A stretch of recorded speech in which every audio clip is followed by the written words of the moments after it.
Hello everybody, welcome to the stream, the first Spooktober stream of the month, of the year, in fact. I mean, it only happens during one month of the year. Holy shit, this screen is small. Can I make that bigger? Oh my god. Oh my god, guys, you have no idea how small this screen is. This. But then make this be this. That's how small it is. Look at that. Look at that. Can I make this bigger? I don't know how... Oh my god, it's so small.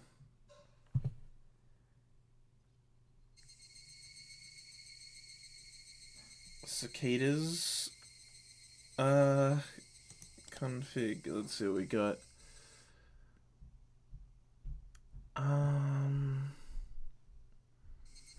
Let's turn down the BGM a little. Yo, fama Lamborghini, what kind of BGM you want? Okay, here we go. What's full screen like? It's like that? Okay, I mean, we can live with that. That's putting the black screen in as well. That's not like my background. That's just part of it. I could like move it there, but like then that'd still be the other side.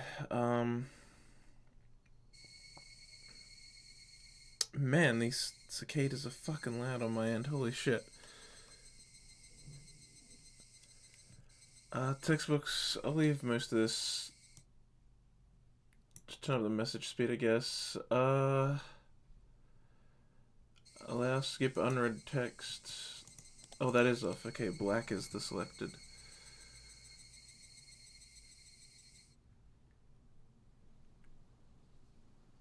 Show menu on her, and just leave it on show menu.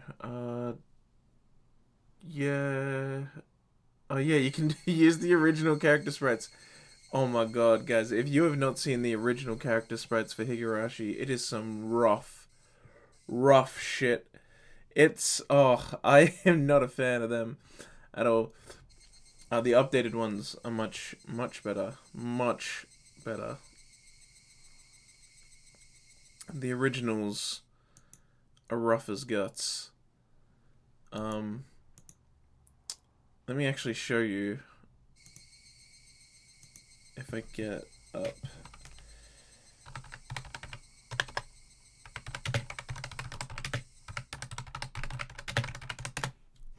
The wiki have these great, the 7th expansion wiki has these great sprite sheets. What happens if I go like here? Oh, it captures that screen. Okay, that's great. I'll just move this over here. So, these are the original sprites. Look at them. They're so bad.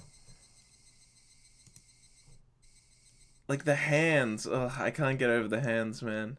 The fucking hands. The hands are... I think the hands are the main problem. But yeah, this is the kind of shit that you see, and then there's the Steam version. As you can see, that's much better, much nicer, much more making sense. Should I do this actually instead? Maybe this would be better than this.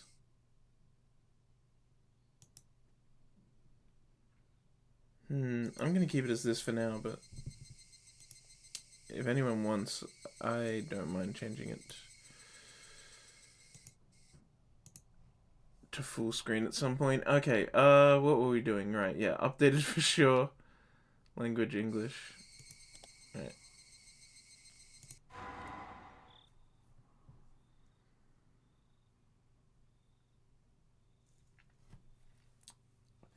Onikakushi. Welcome to the world of Higurashi when they cry. The Onikakushi arc will be the opening, inviting you into this world. Don't play tough. Please just enjoy life in Hinamizawa to the fullest. Difficulty is extremely high, but I hope you will enjoy the reward. Oh, I don't like that. I do not like that at all. Please do not lament. I will forgive you even if the world will not forgive you. So please tell me, what will it take for you to forgive me? Frederica Berncastel.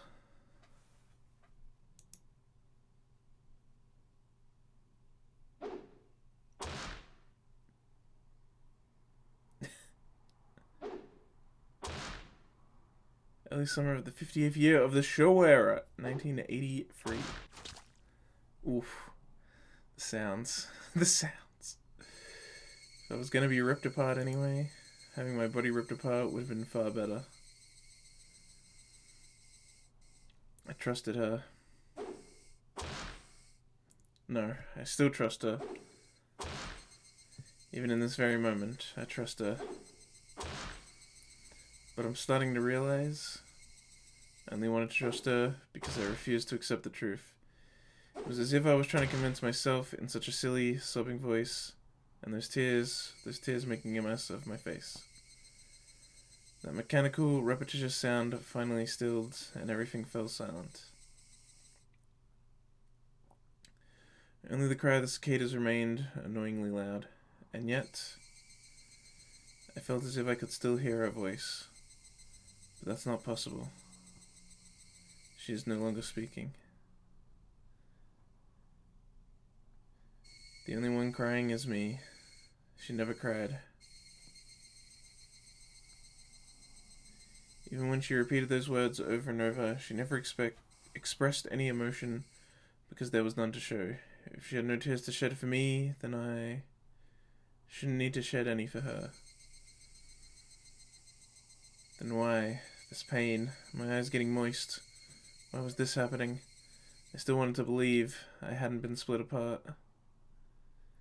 That's enough, right? Inside me, an inner voice whispered gently. My spirit had suffered enough, and countless times I'd wavered over whether I should just throw the battering... What? Oh, the battered thing away. Except I've stubbornly refused to do that, haven't I? I'd feel better if I just threw it away. Even knowing that, I chose to believe, didn't I? Only I can understand that painful struggle and appreciate it. Hey, me. I've tried more than enough. I'll acknowledge that much. So, isn't it alright to just take the easy way out? Besides, I'm not throwing it away. I'm leaving it behind, with her, like flowers by a grave. Now then, calm your nerves. Even though you can't feel your right arm, just lift it up. And with every swing, forget a little more. That kindness made me happy. That adorable smile brought me joy. I liked petting your head. I loved how demure you were. Because this will be the last time. Because when I swing this down, I'll forget. This is my first and last banquet for you.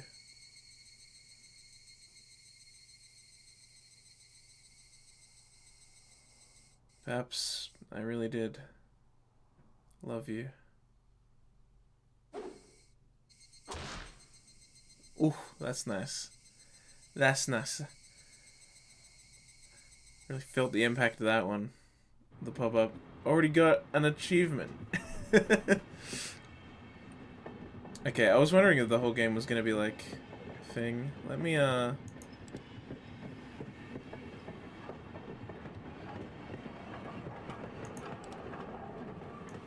just move it down a little just in case it does that like auto text thing again.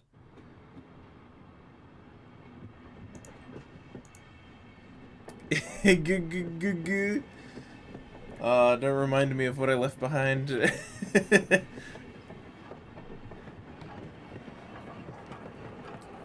It's the Higurashi. Casey and friends.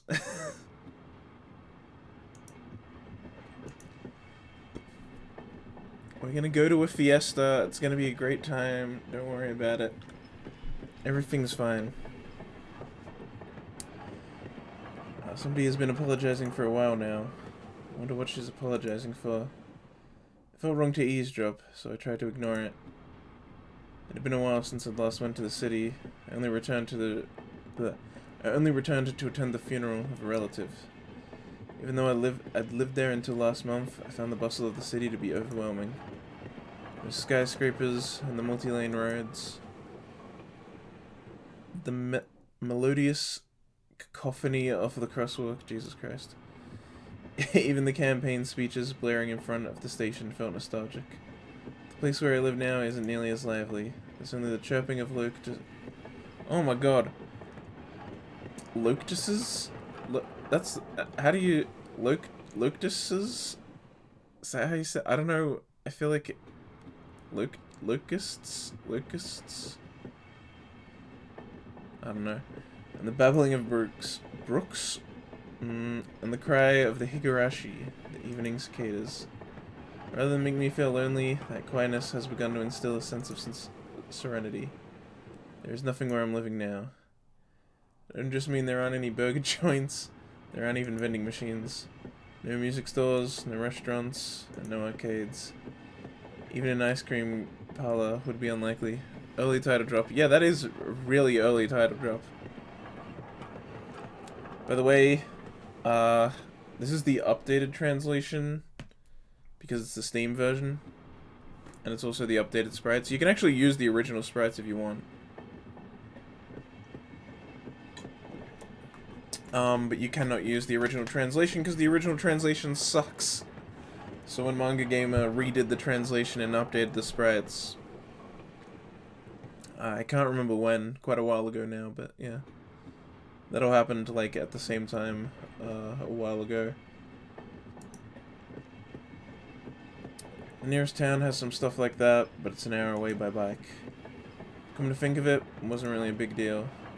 There were music stores and arcades and ice cream parlors, but it wasn't like I ever hung out at any of them.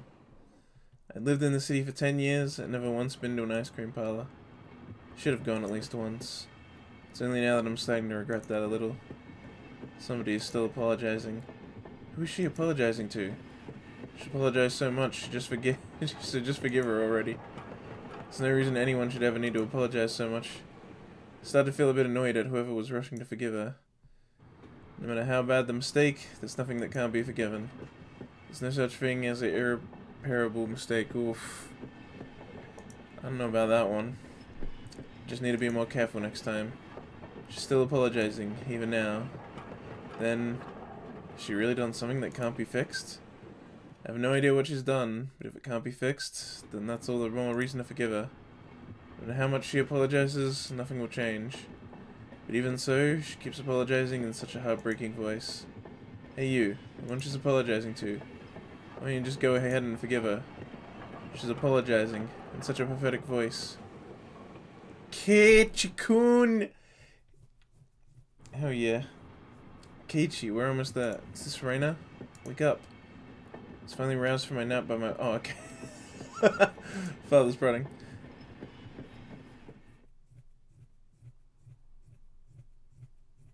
Oh, wow, the background. It seems the train had reached the final stop. It's been hours riding everything from the bullet train to the local routes. It's hard to believe that the landscape beyond the window and the city I was in half a day ago were in the same country. No, that they were even from the same era. From there, we'd take a car deeper into the mountains. I was gonna say, this place still looks way too lively to be Hinamazawa?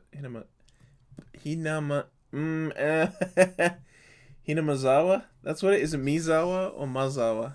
Mizawa. Hinamizawa, right? I think that's it. Past all the dense forests encroached on the mountain road suddenly opened up.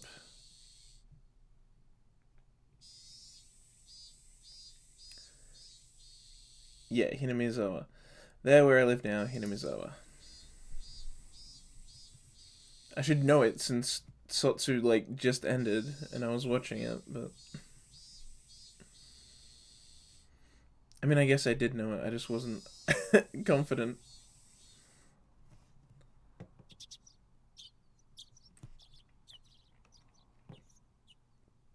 Even though we were approaching summer, the morning air still had a frigid bite. Although in exchange, you could fill your lungs up with crisp, clean air. Flipping open the window, I was greeted with a verdant expanse. Flipping? I've never heard someone use that for opening a window. What a strange choice of adverb. Flipping.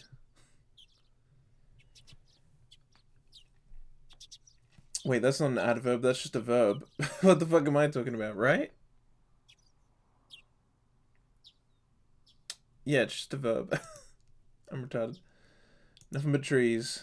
The neighboring house was far away on the other side. So I was probably the only one enjoying that view and that air. I filled my lungs with another deep breath. Since I started living in this is gonna get me every time. I can't say it fast when I'm like weaved into a sentence. I have no problem saying it on its own, but weaved into a sentence, it's just a bit too long for me to naturally get it in there. Hinamizawa, I learned that even air had its own taste. He's talking about that camping air feel. I quickly finished getting ready for school and headed downstairs for breakfast. My mother was the only one there. My father was nowhere to be seen. I was probably up working until the early morning. Dad had a rather unconventional job as a painter. It's such a laid-back profession. Get up when you want, sleep when you want, and work when you want. It's like being a streamer. I was so jealous of that easygoing lifestyle. Even wrote for school that I wanted to be a painter when I grew up. Dad was ecstatic about that. It was just because it looked easy. I'd never tell him that though. Mum laid breakfast out on the table. Seaweed, pickled vegetables, raw egg, and grilled salmon. My mum was such a good cook, it was scary. A perfect, immaculate, ideal breakfast. Unlike my dad, who didn't even know the meaning of the word schedule, my mum never squandered any time or effort. She hummed a little tune as she brought over the miso soup. It seemed like she was in a good mood today. I'm so happy you've been waking up early since we moved here, Keiichi. If I don't wake up early, I won't have time to eat breakfast. Oh no! Is it written like this? Oh, it's written like a book, except with even less detail on who's talking. That's unfortunate. That's very unfortunate. Okay, I need to make sure I don't lose my track in big dialogue moments if it's not gonna establish who's saying what like that. I thought I was being cute, responding with a wisecrack after being praised for being good. Full bowl of rice, or will half be enough? Pile it on. First, I savored the steaming hot rice with the seaweed. After that, I covered it with the egg. Between bites of rice, I enjoyed the crunch of the pickles. Not bad at all. Nice food descriptions. I respect describing the sensation of eating. I feel like not enough novels and just pieces of writing in general do that. But when they do it, you go all out like this. Or you go way too far, like fucking A Song of Ice and Fire. If you guys have read that, the descriptions of food, oh my god, they go on for pages and pages. The man can't control himself.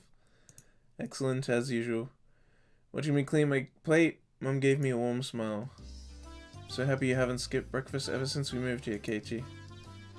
I was not a morning person when we lived in the city. I slept right until the last minute before school and rarely ate breakfast. Boycotting the breakfast Mum made me each morning, that was probably the only way I could protest being forced to attend cram school. I guess that was what you'd call my rebellious phase. I wouldn't so much as look at the breakfast she woke up early every day to make. If I could go back in time, I'd slap myself. Mindful of the time, Mum rushed me along with a wide grin. Isn't it about time you met up with Reina-chan? Hurry, hurry. Mum really seemed to enjoy the fact that her son was going to school with a girl. Reina is one of my classmates. She really loves looking after people, coming to meet me every day without fail. The way I looked at it, a guy my age walking to school with a girl was just lame. Lame! The girl's got cooties, you know? But well, keeping a classmate waiting for me every day wouldn't be very considerate. Seriously though, how long does Reina wait there for me every morning? How old are they? I forget their ages.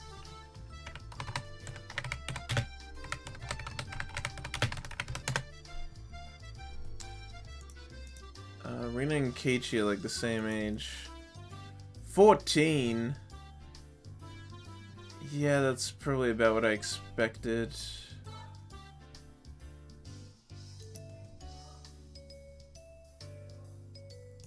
Why is this man still talking about going to school with girls being lame, man? You gotta just be happy a little. Maybe he needs to be. Maybe he's still a bit. I guess 14's a little childish still. I don't know. It's high school age. You should. I don't know. Well, middle school if you're in Japan. Taking one last gulp of miso soup, raced for the door. Please thank Reina-chan for the pickles. Come to think of it, those pickles weren't store-bought, were they? If I'd known that, I would have savoured them a bit more. Morning.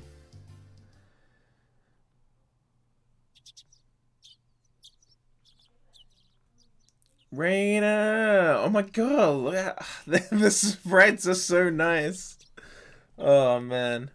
When you know what the original sprites look like, it's like... Ugh, the original sprites, dude. I can't get over them. They're so, like... Oof. I don't think I'll ever escape having seen those original sprites, I tell you, man. Keiichi-kun! Ohayo! Cheerful greeting was as fresh as the morning itself. You're all so early. You should try sleeping in sometime. If I sleep in, I'll keep it. Wait, see, who said that? Did Reina say that? You're all so early, you should try sleep. No, surely Keiichi said that.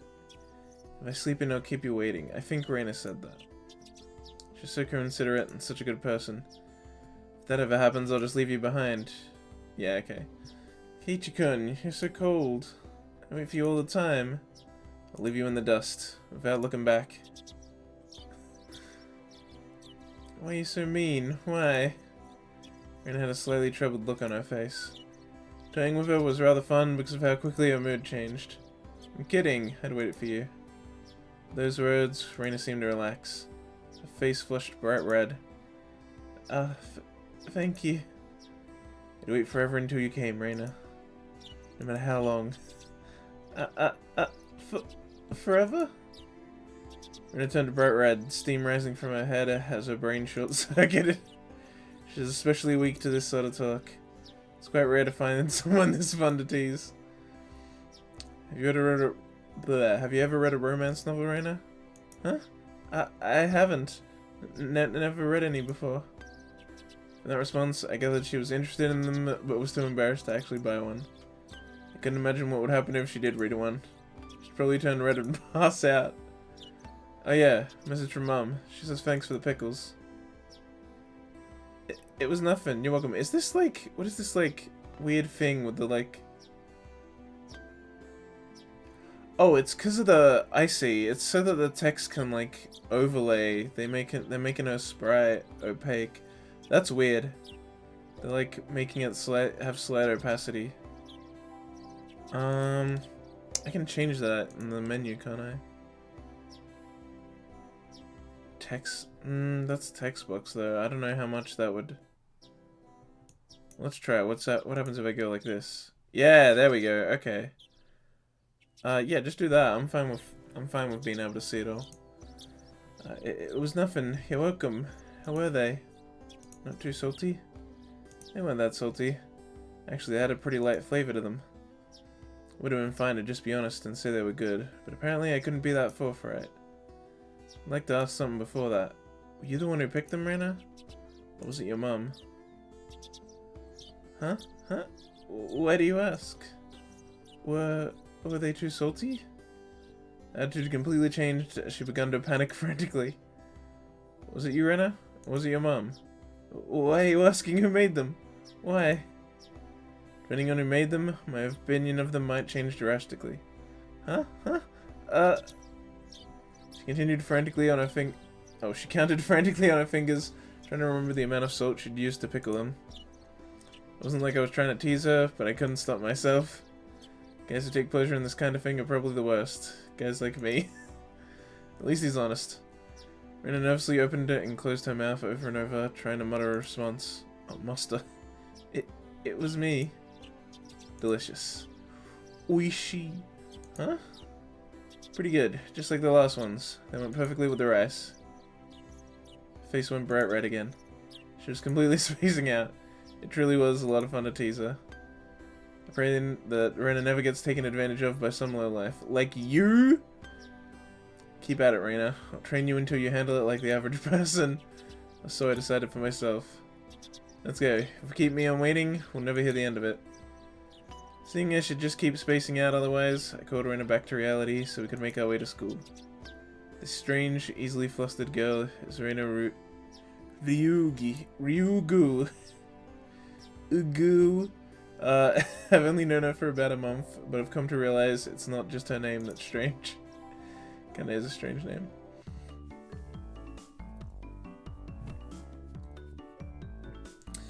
Mi-chan! Ohayo! Coming up to the next rendezvous point, we saw another person waiting for us. Noticing us, she waved. Ah, finally. You two are late. Usually you're the one who's late. In sharp contrast to the diligent Reina, this one marched to the beat of her own drum. She's Mion Sonozaki. Higurashi. Very nice. Of the great Sonozaki family, right? What are the three great families? Why can I not remember the third one? Oh, right, because the third one doesn't fucking matter. Right, yeah. I remember Sonozaki, which basically just is the only great family left, kind of. And then there's that one that's just the mayor, who doesn't matter. And then there's Furude, which is just Rika. For what it's worth, she's our senior and head of the class. Morning, Reina. It's been a while, Kei-chan. How many years? I was only off 2 days. You didn't say. You were so much cuter back then. Mion's gaze started at my chest, then dropped straight down, focusing on the point between my legs. So she was saying it was my crotch that was cuter back then. Before you ask, just to be clear, I've never actually tried to show it to her. I've grown quite splendidly. You'd be surprised. Not only is he bigger, but he has a little mustache now. Being so engorged with energy every morning is quite a problem, though. Jesus Christ, I'll introduce you next time, so be sure to greet him properly. What the fuck? Okay, I did not expect it to be written like this. Didn't say next time. Right now it's just fine. How about letting the little guy get a breath of fresh morning air? Jesus fucking Christ. I don't think I've ever heard talk so dirty you can smell it falling on the morning air. Mion sure does act like an old man sometimes. Yeah, she sure does. Gotcha. Time for the big reveal. Hope you don't regret it. As my hand reached for my fly, Rena began to ramble in the near panic. Hey, what are you talking about? What are you talking about? What are you talking about? Red-faced and flustered, Rena tried to play dumb, but it was obvious she knew exactly what we were talking about. Did it say thinking? How was it? Seeing the city again. Mion switched gears, dropping the dirty talk and changing the topic to something more benefiting the pleasant morning. Only went for a funeral. I didn't have much time. So yeah, did you look for it? That thing I asked for. You're not listening at all. I just came back from a funeral. I didn't have any time to look around in toy stores. I can't remember how to do a tisk. Is it just... Yeah, it's like that. There we go. Toy stores and hobby shops are completely different, you know? It's really difficult to get Western stuff around here, after all. True, toy stores and hobby shops are different. Is this about games again, Mi-chan? Mion nodded proudly as Reina giggled. Yep, I wanted Kei-chan to bring me back a Westport catalog, you see? Westport was short for Western Imported Games. Using that abbreviation, it did make it sound pretty geeky. You can just get them to send you one in the mail, can't you? Well, I guess I have to now. I'm gonna get another game full of hot action. This time... Is that Reina, maybe? Probably, because of the stuttering. This time I'd like a game that's easy to understand. Mina's a board and card game enthusiast, and I hear she's collected quite a lot of different ones. According to Rena, Mion's room has kind of become a museum for domestic and foreign games. If there's a game you think I'd understand, let me play too. Heh, of course. If Kei-chan is up for it, I should warn you though, we're pretty tough. Just what I want. I play all sorts of game. I don't intend to lose. Whoa. Then we'll let you in the group this time, I guess. Bristling with joy from head to toe, Rena looked back and forth between me and Mion. Mion gave her an affirmative wink, and her expression perked up even further. I thought boys preferred playing outside more so, I figured you wouldn't want to. Rena laughed happily. If not your friendly conversation, you wouldn't think I had moved here less than a month ago. I understood that they did all they could to make a transfer student like me feel at home. I'll have to try harder to fit in, so they won't feel like they have to try to make me feel welcome. I felt like if I acted a bit more open than I usually am, it should probably be about right for this place. Hey, it's a school! Oh wow, the anime really, like, got it fucking perfect to that background. Hinamizawa was a really small village. Not only was there only one school, there was only one class. The class encompasses all different grades and ages. There are about 30 students at different levels, and they all study in the same class. 30? I didn't think it was that many. 30? Really? I thought it was like... I thought it was more like... in the low 10s. I didn't even think it hit 20. That's 30? That's quite a lot. I'm told that long ago, there used to be a bigger school building, and they'd actually separate classes. However, it seems something happened that made it become a single class, and now it's stayed that way out of tradition. I was shocked at first, but humans adapt pretty quickly. I've already gotten quite used to it.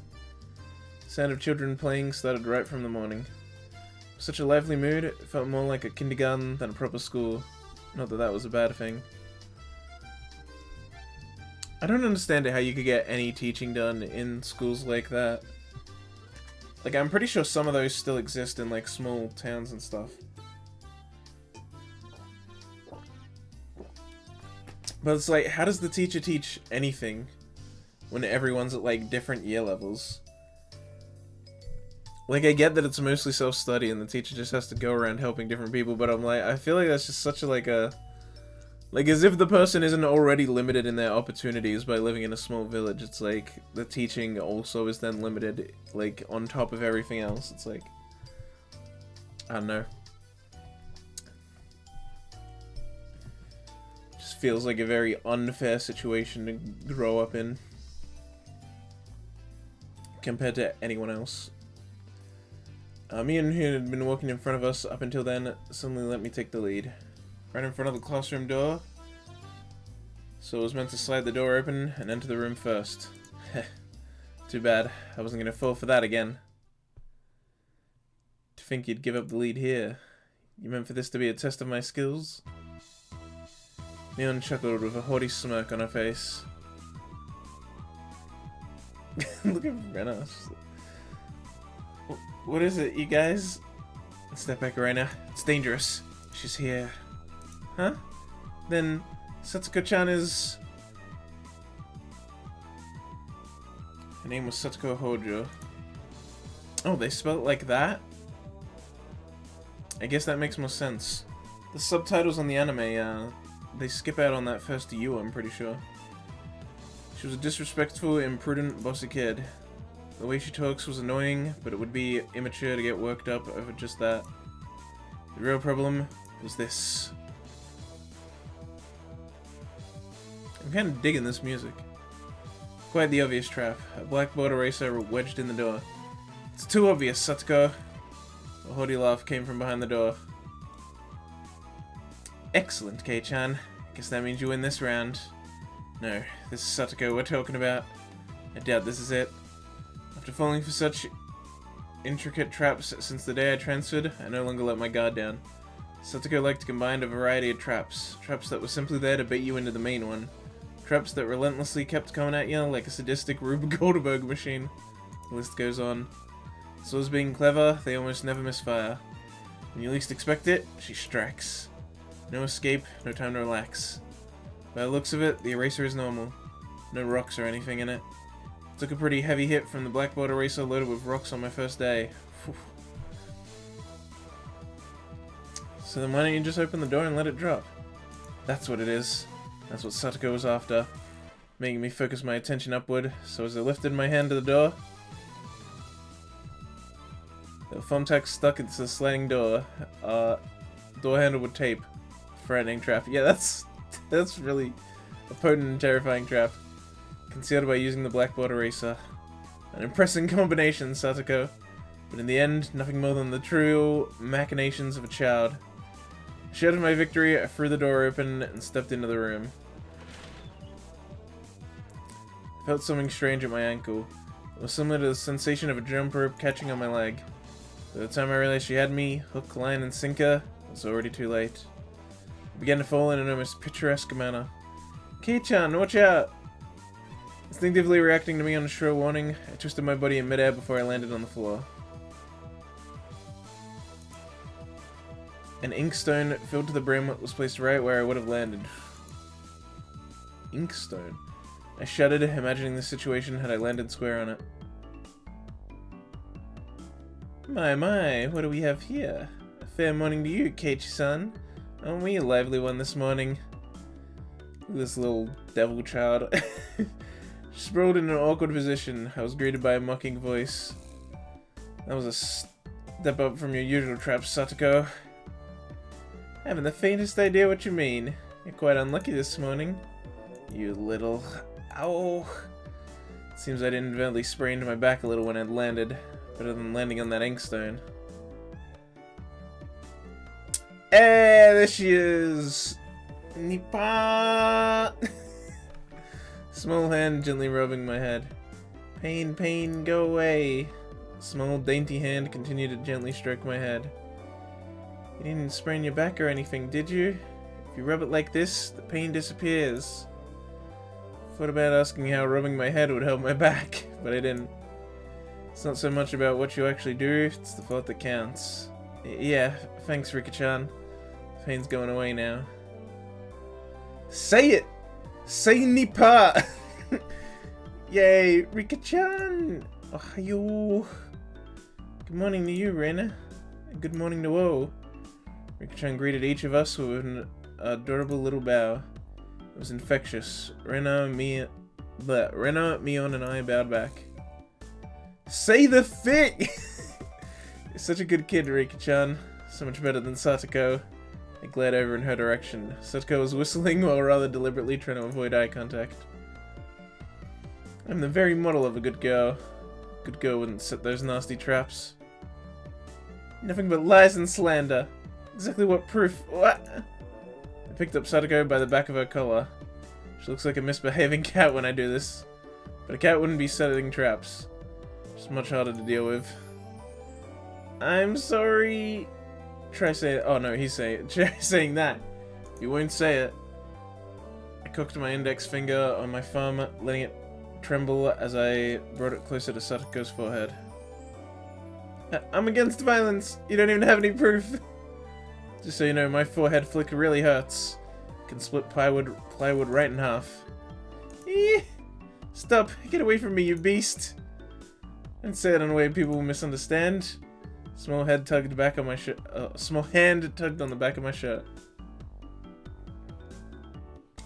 She's been lonely since you were gone for 2 days.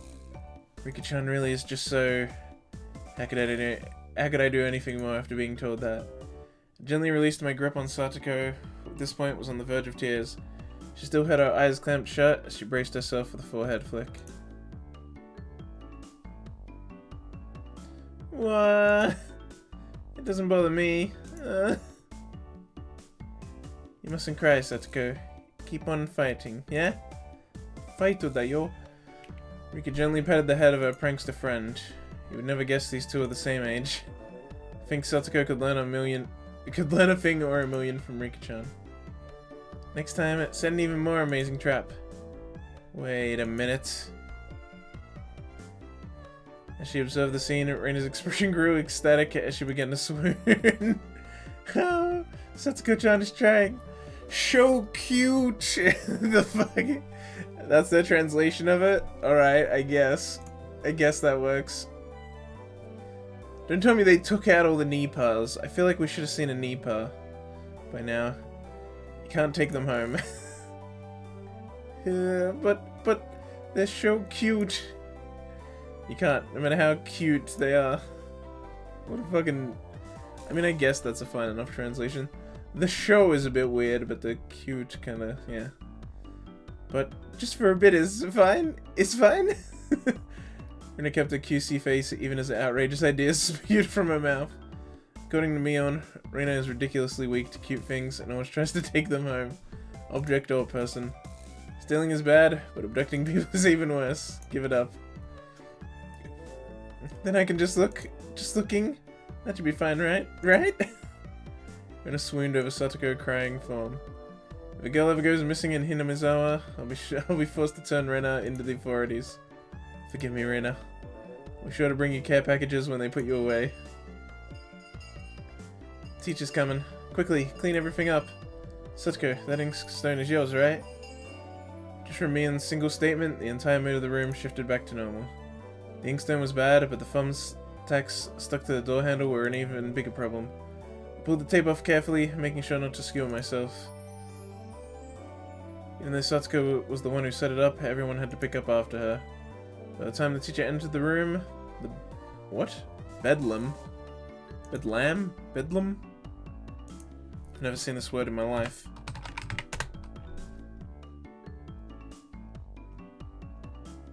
What? Psychiatric hospital? I'm sorry? A scene of uproar and confusion. Bedlam. Bedlam. Okay, that's what I thought. If you just search up Bedlam and don't put define, you get the Bedlam by name of Bedlam Royal Hospital, the first asylum for the mentally ill in England. A fun little history lesson there for you guys. The Bedlam from before had been neatly tidied up. We made it in time. Rise. Attention. And gave out the morning commands. Rise attention. What a what? Attention. I've never seen that. It's meant to be rise, bow, seat, or set if you're a troll. It's difficult being teacher for all these different grades in one classroom. Hey, it's what I was talking about. Just to teach something different to each one, but naturally she ends up spending all her time with the younger kids. Rena and Mion, being in the highest grade in the class, end up mostly doing self-study. They even end up helping teach the younger kids, so it seems like they can never get to their own studies. They're actually way behind where my studies have progressed to. As a result, I'm pretty much taking over for the teacher and helping Rena and Mion with their studies. You're a pretty good teacher, Keiichi-kun. Easy to understand. Rena took a breather after finishing highlighting an important section. Teaching is making me lose confidence. It makes me aware of how shallow my understanding of the subject is. They say that to teach someone something, you need to understand it backwards and forwards. So while you're teaching us, you're getting in your own practice. In contrast, this person over here is quite laissez-faire about things. For one, isn't she supposed to be in a higher grade than me? Look, Leon, this is for your own good. If you don't take this seriously, there'll be trouble later on. These marks... It's not like I'm aiming to go onto a prestigious school. I'll be fine as long as I pick up what I need to know for the entrance exams a little at a time. A staunch defiance was really something else. That's the thing with, like, entrance exams. I mean, I guess exams in other countries are, like, the same thing, but, like...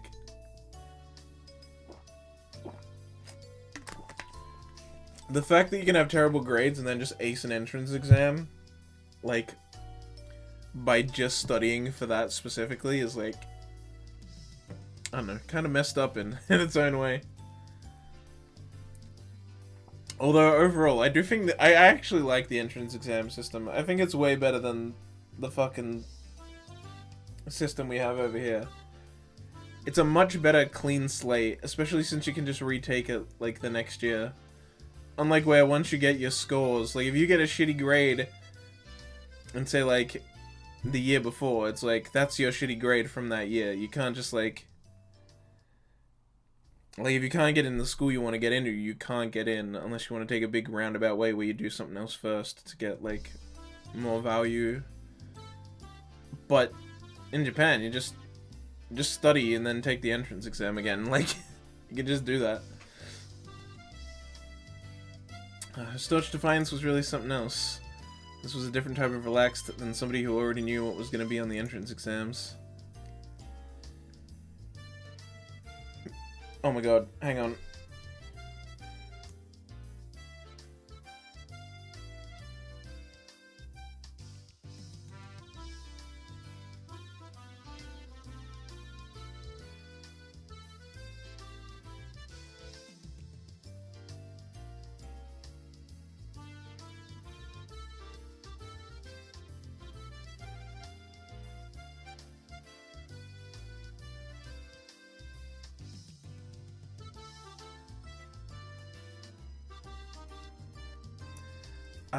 It won't happen. I got that burp feeling. You know that feeling? Where you can, like, feel it in your, like... You can, like, feel it that you need a burp. But it won't happen. It won't happen. And I'm not one of those people that can burp on command like my frickin' brothers can.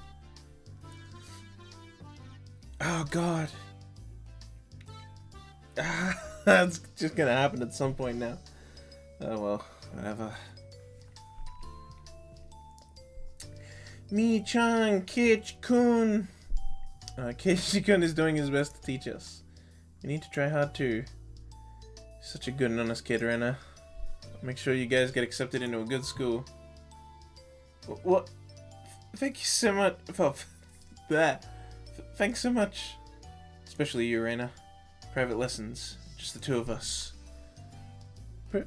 Private lessons? A puff of smoke shaped like a halo popped out of Reina's head. Exactly what kind of private lesson is she fantasizing about that's making her turn so red? I'd like to hear the play-by-play about that next time.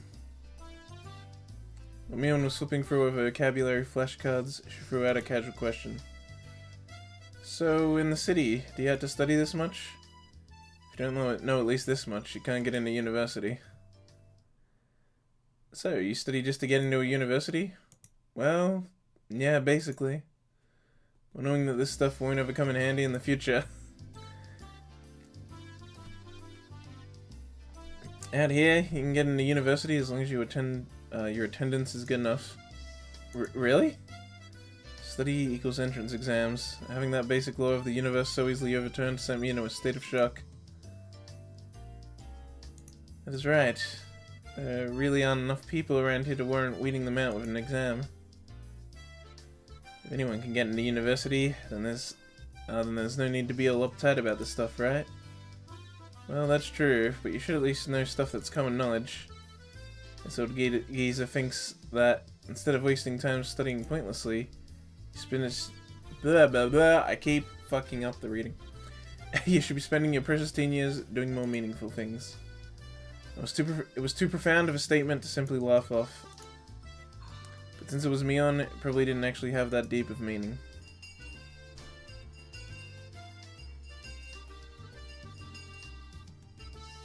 In place of a chime, the sound of the principal waving a handbell drifted through the classroom. Kei-chan, we're done. It's our wonderful lunchtime. In a complete 180 from our unmotivated state, Mion gave the commands that signaled at the end of the morning period. Keiichi-kun, let's have lunch. Might have been making a very troubled face. Rena smiled brightly at me. Alright, let's eat. Alright? Alright. There seem to be different clicks even within the class. Most of them were divided up by gender and age, but our group was different. Our ages were different, and we had both boys and girls, but we weren't reserved around each other. This level of openness makes a transfer student like me pretty happy. Rena and Mion pushed their desks together so they were facing each other. At the same time, Satsuko and Rika-chan were slowly lugging their desks over as well. I mean, you say a mix of girls and boys, but you're the only guy. Keiichi's got a freaking harem. Casey and friends. Keiichi-kun, hurry. Why did I say it like that? Rena waved her chopsticks in an unrefined manner, trying to hurry me along. Unless everyone was together, they wouldn't even open their lunchboxes. Keiichi-san's lunchbox is most assuredly filled with nothing but bread crusts like some sort of destitute plebeian. Holy shit! Why don't you just show it to us? Come on. Even though Satoko was hurling insults at me, she still wouldn't open the lid of her lunchbox until I was there. I put out my lunchbox swiftly and dragged my chair over to join the circle. Hey, sorry to keep you waiting.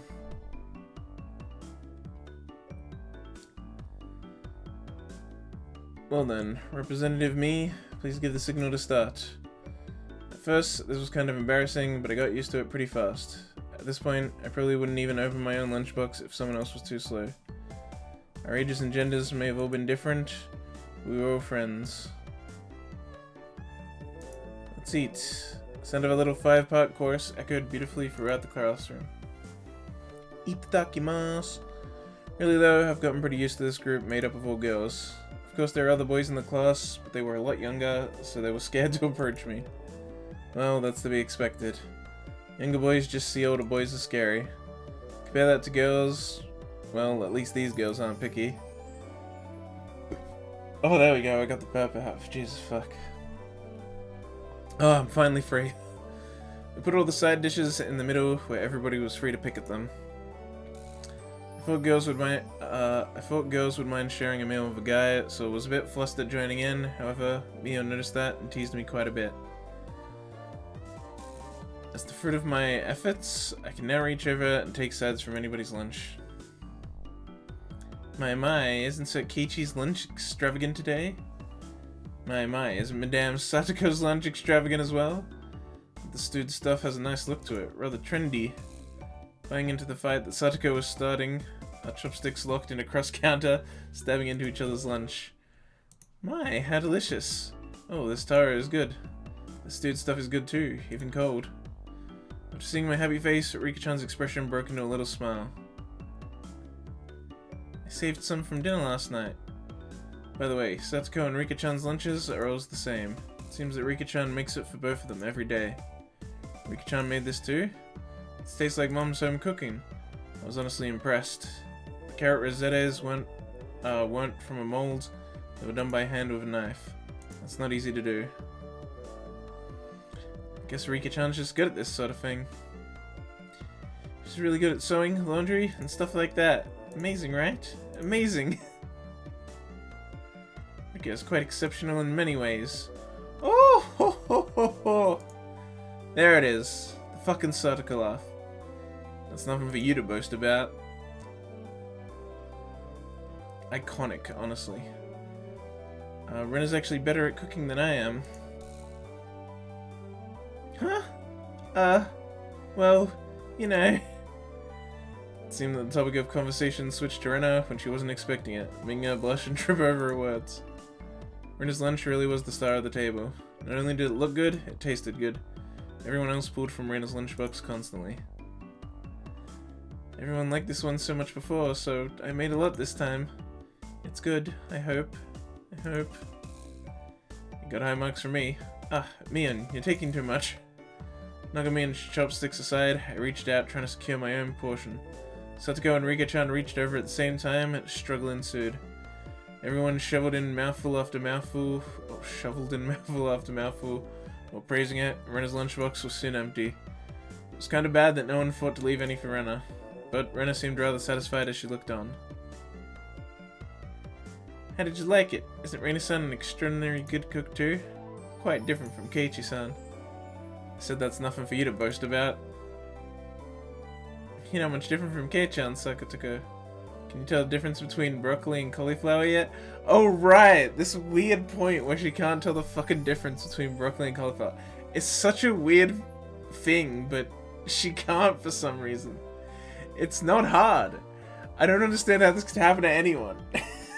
Even if you don't eat them. It's like... everyone knows broccoli's the green one, right? Like, even if... like, I don't understand. Broccoli's like... the poster vegetable for, like, green vegetables that people don't like. How could you ever think cauliflower... the flower was the green one? Satsuko's face went pale. Hey, even I can tell the difference between broccoli and cauliflower, you know? Of course I can. I really can. It's really hard for her to lie. Kichi-kun, both taste good when they're boiled and topped with mayo, right? You shouldn't be picking on her. Mi-chan too. Rena hurriedly tried to follow up, but Mion laughed haughtily as she drew closer to Satoko. Well, whoa, just pretend it's a little home ec lesson. Now then, Satoko, what's this? Mion lifted up her chopsticks. Between them was a piece of green stuff wrapped in bacon. But that's asparagus. Mion made eye contact with me, and within 0.3 seconds, I had Rika-chan's mouth covered. Putting a piece of bacon-wrapped asparagus and giving her two choices, she's pretty terrible. The yellow one, what? The yellow one is cauliflower. No, wait, the green one is cauliflower. So which... oh, so which, Probably the yellow one is broccoli, and the blue one is cauliflower, but the green one is, Do you really know which is which? How about you just give up? Expect no less from the class representative. The oldest. The way she drives people into a corner just shows how... just shows how much experience she has. This is just a hunch, but being brought into the Sonozaki household must be quite the ordeal. I do know, I really do. Then answer the question. I know. She finally broke down and started crying. When she acts like this, she actually starts to seem her age. Ah, cute! Rena entered a state of euphoria as Satoko bawled her eyes out. Rena was in a state of bliss as she rubbed her cheek against Satoko's head and smothered it. Oh, I fucking... I fucking love the way they animate that in the anime. Really, a very content face. One that wouldn't care if the world ended right then. It was that kind of smile. Rena! Mimi is picking on me. Cute. It's okay, Rena. Oni-chan will take care of all these bad people who tease my little sister. Ah yes, the classic. It's like a flash of lightning. What was that just now? Both of Rena's fish shot out at supersonic speed, striking Mion and me squarely in our faces. Before we knew it, Mion and I were spread eagle on the floor, staring up at the ceiling with matching welts on our face. This is the first time you've gotten one, right? Today, she went easy on us. Easy? I mean, there's something harder than this? With that, Mion and I both slumped our heads back to the floor in unison. From now on, I'll be careful when I'm within striking distance of Rena.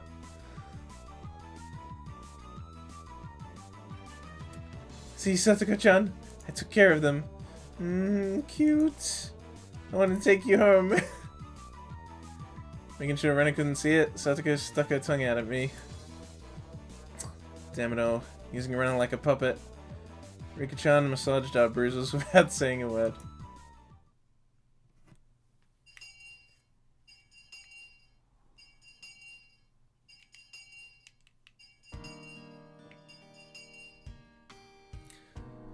No matter what the day had held, the last school bell always came too soon.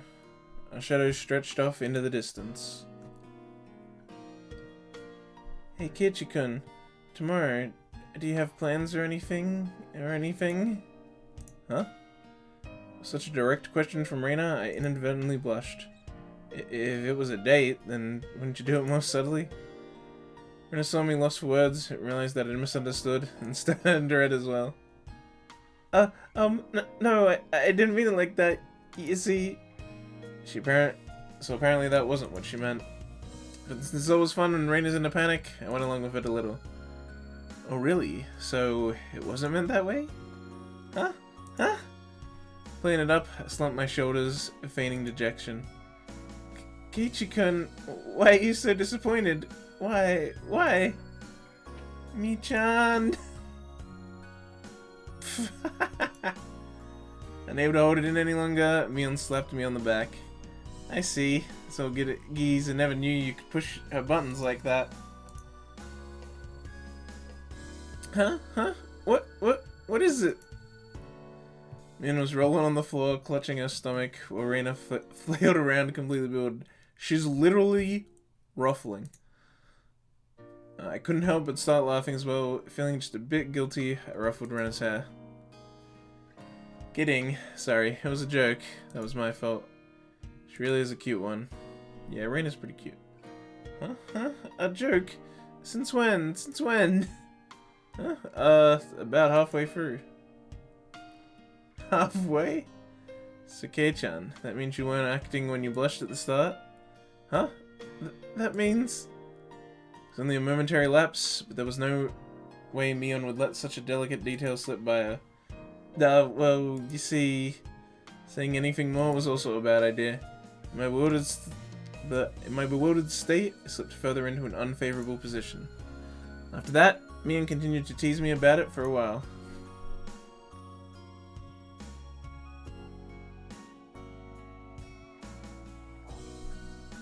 So, why were you asking if I'm free tomorrow, Rena? Huh?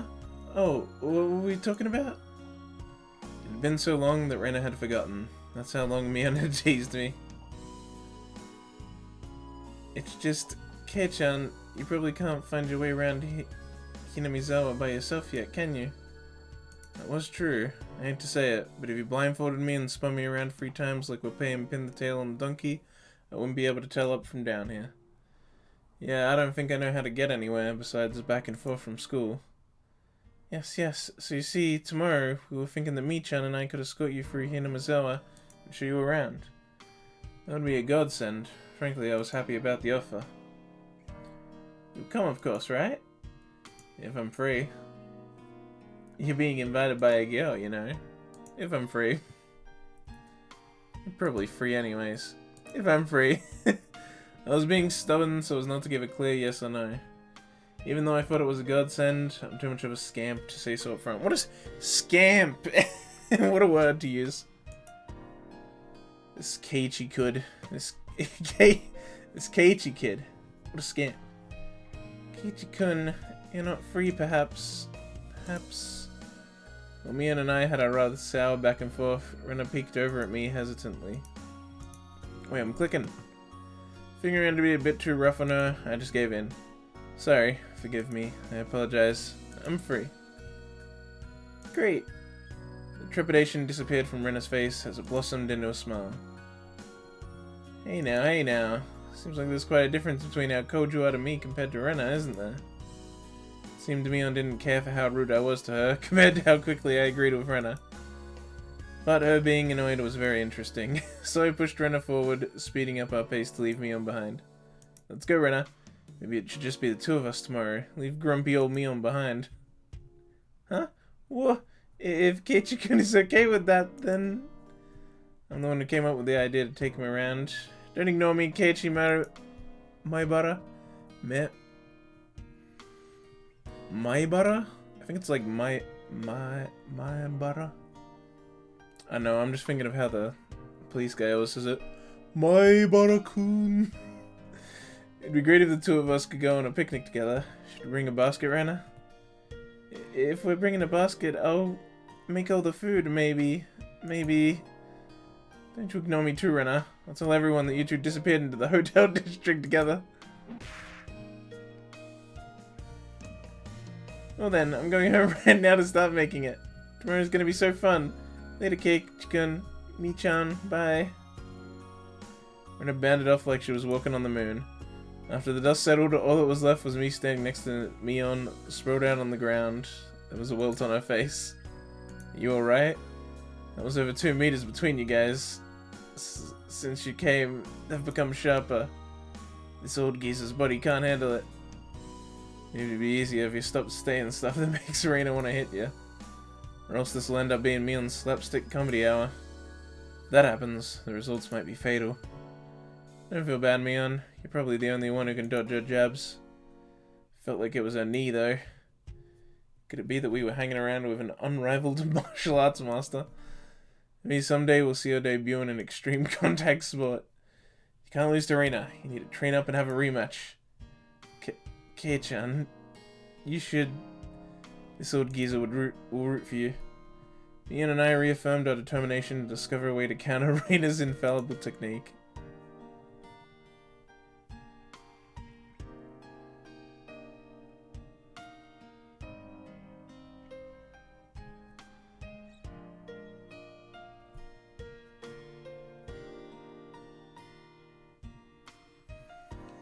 You received new tips. Or a mixed grade if we don't have a uniform. What? What are tips?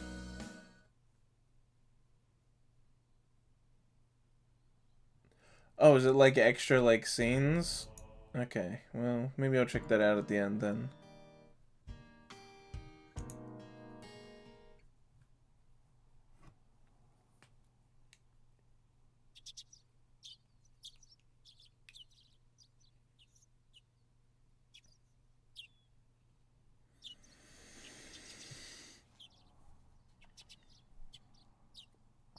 Still though, this location is way more like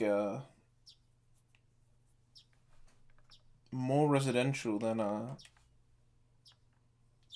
Hinamizawa looks in the anime. Or in the panning shot really that even this game uses. Like there's no houses like that with the walls and stuff, and look how many in like next to each other, like a bunch.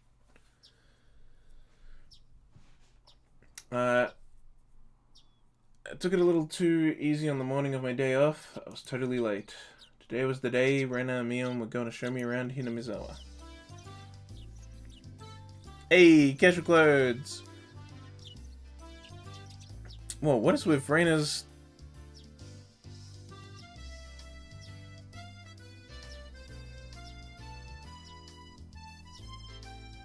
There's the Rena and Mion were already waiting at the meeting place. What is with... I never realized... Hang on. Has Rena's dress always looked like that?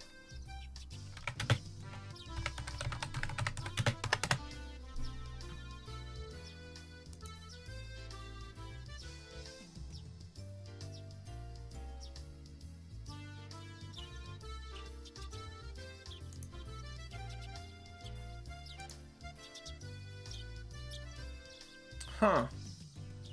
Apparently so. Really?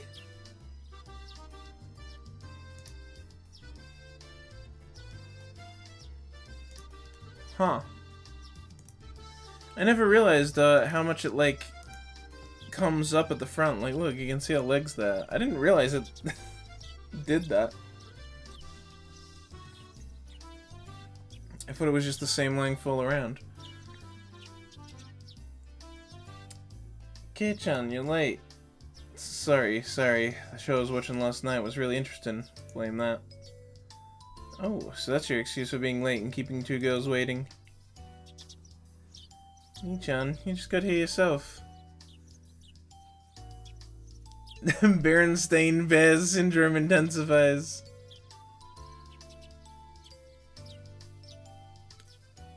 Mion is boobin'? Is she? She's alright.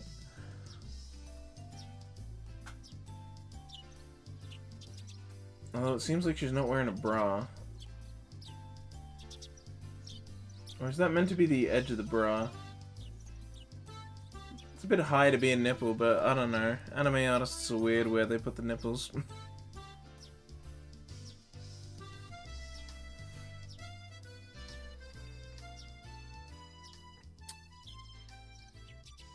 But yeah, I swear, I don't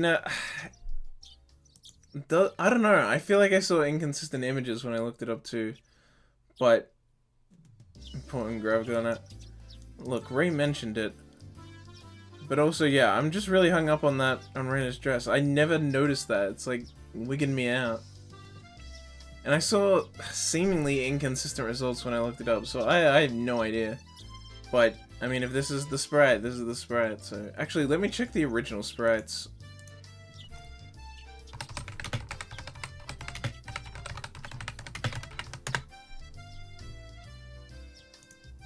Since luckily, the 7th expansion wiki has everyone's sprites for every version. Casual, original. Oh yeah, it was always there. Okay.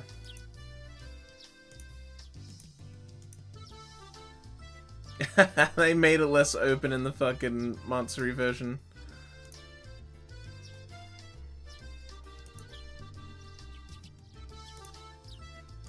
The Steam, it's weird that Steam is like the best version. If you look at all those like sprites for the different versions, the Steam redone ones done by Manga Gamer really are like the best ones. It's kind of crazy. Stating the facts.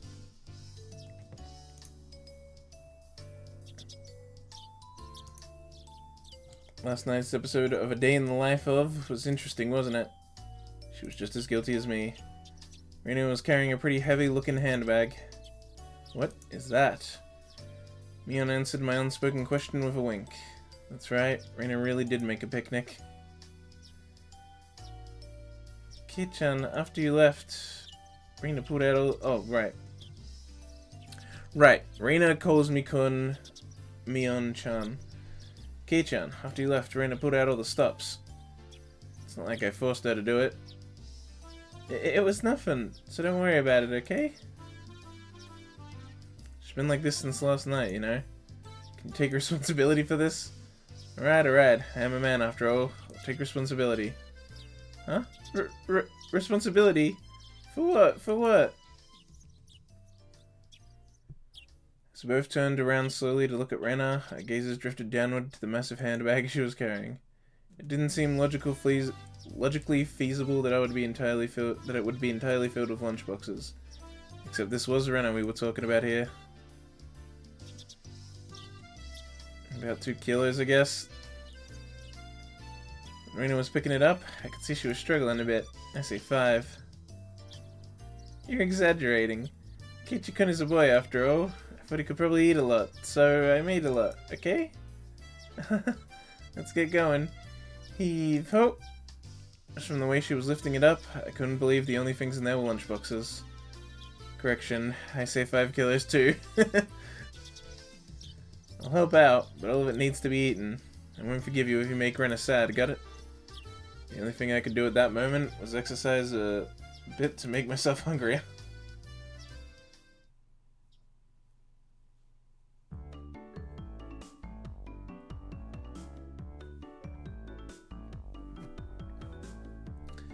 Having finished with our pleasantries, we began our leisurely stroll. A carefree walk bathed in the gentle morning sunlight. I couldn't have even imagined something so wholesome existed during my time in the city. These were the boonies after all, hell yeah! I'm so happy they used that word in the translation. The boonies, fuck yes. Let's go. No slovenly desk jockeys trudging to work on the weekends out here. It really was a nice place, peaceful and quiet. Honestly, small village towns are like a vibe I can get behind. I wouldn't even mind living in one. Just going off and having a calm, peaceful life in like a slow, quiet place.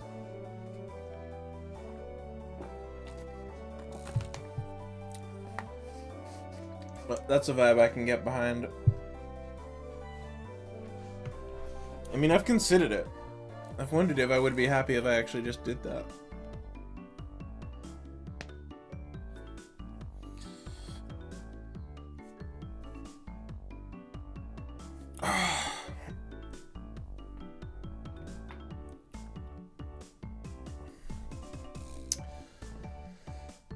sparsely populated as the village was, you could still run into people just by walking around. Good day. Good day. Oh, you would be my Barakun, I believe. Two companions exchanged greeting with everybody we ran across. All these passerbys even knew my name. When did I become this famous? Past 3 people, and when all 3 of them knew me, I started to feel a bit paranoid. It's a bit sad to say. Everybody knows everyone, since there are so few people here in Hinamizawa. So that means when an unfamiliar face walks by, they automatically assume it's that Maibara fella who just moved here. Yeah, that's how it works out. It was a process of elimination you could only pull off in a place like this, but it was quite effective. From now on, I'd better make sure to maintain a good reputation. The day I'm discovered accidentally gawking at a dirty magazine in the bookstore, I can expect all the villagers labeling me as a lech by the next day. Hinamizawa is not to be trifled with. True! They'll kill ya. That's not the end of this nightmare. Of course I know them. The first person we met was old man Takazawa from the Makino bike shop. His hobby's a bonsai and playing the flute. Next we met the grocer's second son, Daisuke-kun. Daisuke? That can be a name? The fuck? His hobby is sharpshooting, and he hopes to be an ace sniper in the future.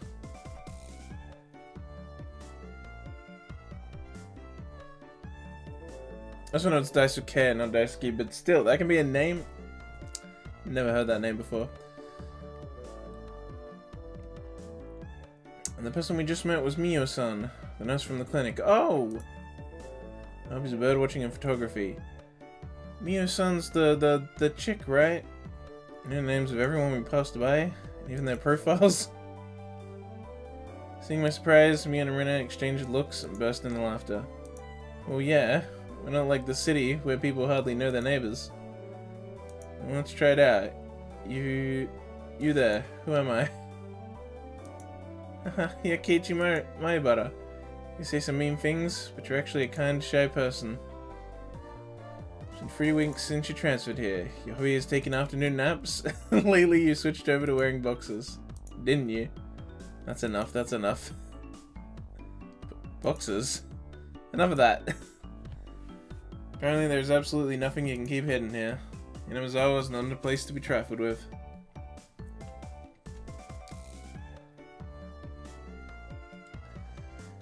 This feels more like you guys are showing me off rather than showing me around. That's right. We're parading around like this, after all. Don't you all think so too? That Kei-chan is fitting in right here in Hinamizawa. The population in Hinamizawa is shrinking, so the villagers welcome anybody who's new here. I thought about brushing it off with something to the effect of, "You're kidding me," but I held back. Had I ever greeted someone who'd just moved into the city like this before? Thinking about that made me believe what they said wasn't a joke at all. We passed another person. Of course, we were called out to again the same way. Oh my, good day. It's wonderful seeing you getting along. This lady here is Fujishima-san. Good day. Oh my, Maibara-kun. How wonderful for you, having a lovely girl on each arm. How are you? Getting used to life here? Instead of regurgitating a prepared response like I would have in the city, I responded with an empathetic nod. The old woman chuckled, voicing her appreciation of how energetic I was.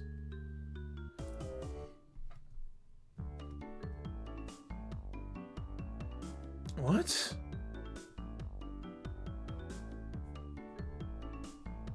X-ray vision Mion. Are you saying Mion has X-ray vision, or that we need to use X-ray vision on her?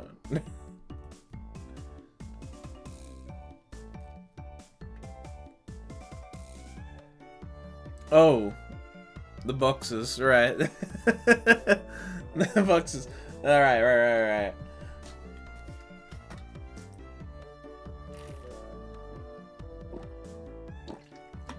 It took me a moment to get on that. I didn't think of that right away because my interpretation of how she figured that out was different. Good. As I looked back over to Reina and Mion, they gave me a wink. Wink! Hey, Mion's actually got a wink face. So now then, about time to have lunch, maybe.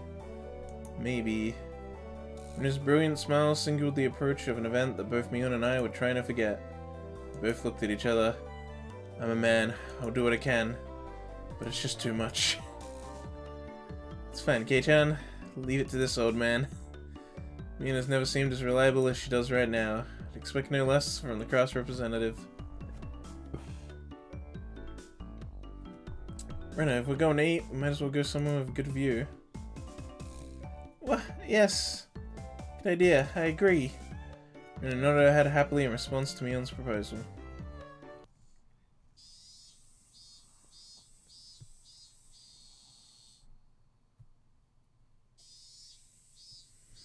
Cresting the top of a stone stairway, a shrine drawn straight out of my imagination appeared before us.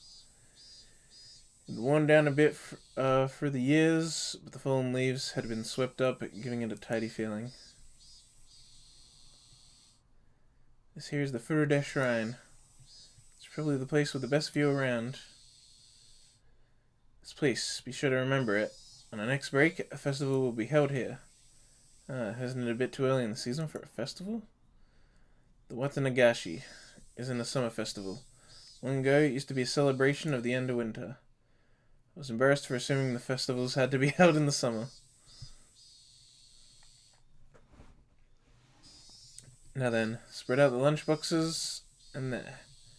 Various colored lunchboxes were placed one after the other on top of the plastic sheet. It sure did smell delicious. It was Rena's home cooking. It went without saying that it would be delicious. But is it even possible to finish all of this? Hey Mion, I'll take more than just a good view to get all this down, you know. Good afternoon. It was Rika-chan and Satoko. Why are they here? Mion grinned over at me. I see. This was our secret plan. To power in numbers. You have my thanks, Mion. Filling it up when all the pieces are in place is my specialty. You just had to come since there was such a commotion. What is the meaning of this? Take a look. It's time for lunch. Buffet style. A handmade gourmet meal by Rena. I can see that much. Why have you laid out a trap? Why have you laid out a tarp on our property? The temple is public grounds. It's not yours.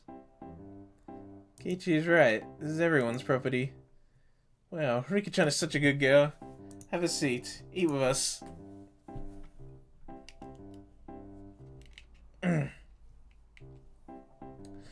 After opening up a spot for Rika-chan, I promptly turned my back on Satsuko. Hold on 1 second. Where's my spot? No spot for you, and nothing for you to eat. Don't worry, there's some for you too. None. I'll eat all of hers. I will not allow that. Oh no, wait. I will not allow that. Rika! Yeah, chopsticks. Both Satoko and I leapt at the boxes, having it out with each other. Man, really? Kei-chan, you're really good at leading people on. You might have a talent for this. Have a plate. One for me-chan, and Rika-chan too. Rena whipped out pairs of chopsticks and paper plates. If we don't hurry, it'll all be eaten up. That's right, okay. Shall we commence this battle? Please eat a lot. There's enough for everyone, Rena said as she opened up the thermos. Just then, I realized that this lunch was made under the assumption that 5 people would be eating. It didn't change how much there was, but the implication behind it was different. Oh my god, I will not allow you to have this hamburger. Using your elbows against the rules, Satoko. Grabbing the back of my collar is also... no, wait, blah. My fucking... Hang on a sec. My eyes have gotten all foggy, I need to go wash my face.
My eyes got foggy because, spoilers, I got 0 seconds of sleep last night. Because I didn't sleep.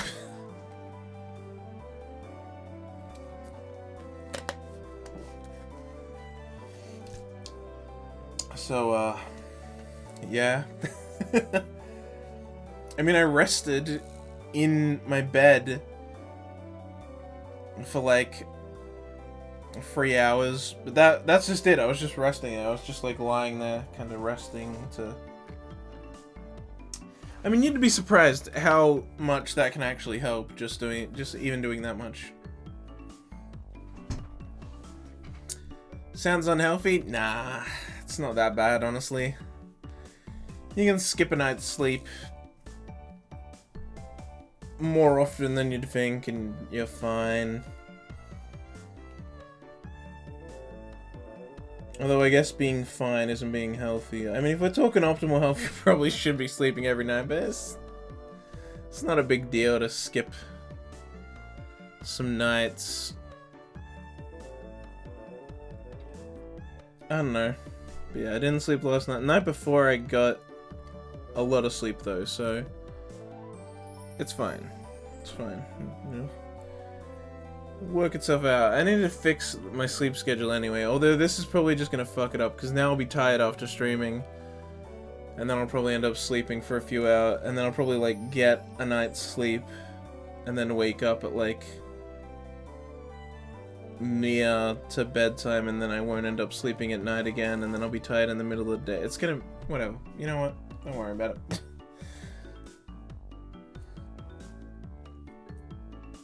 Let's just read the fun adventures of Casey and friends. I gotta stay awake until a normal time. No, I refuse.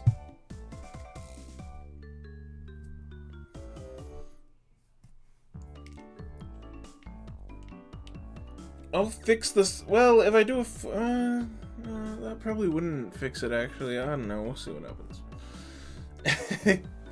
Grabbing the back of my collar is also against the rules. It was a tough battle, blocking with a full momentum and an elbow in the opening move. Oh my god.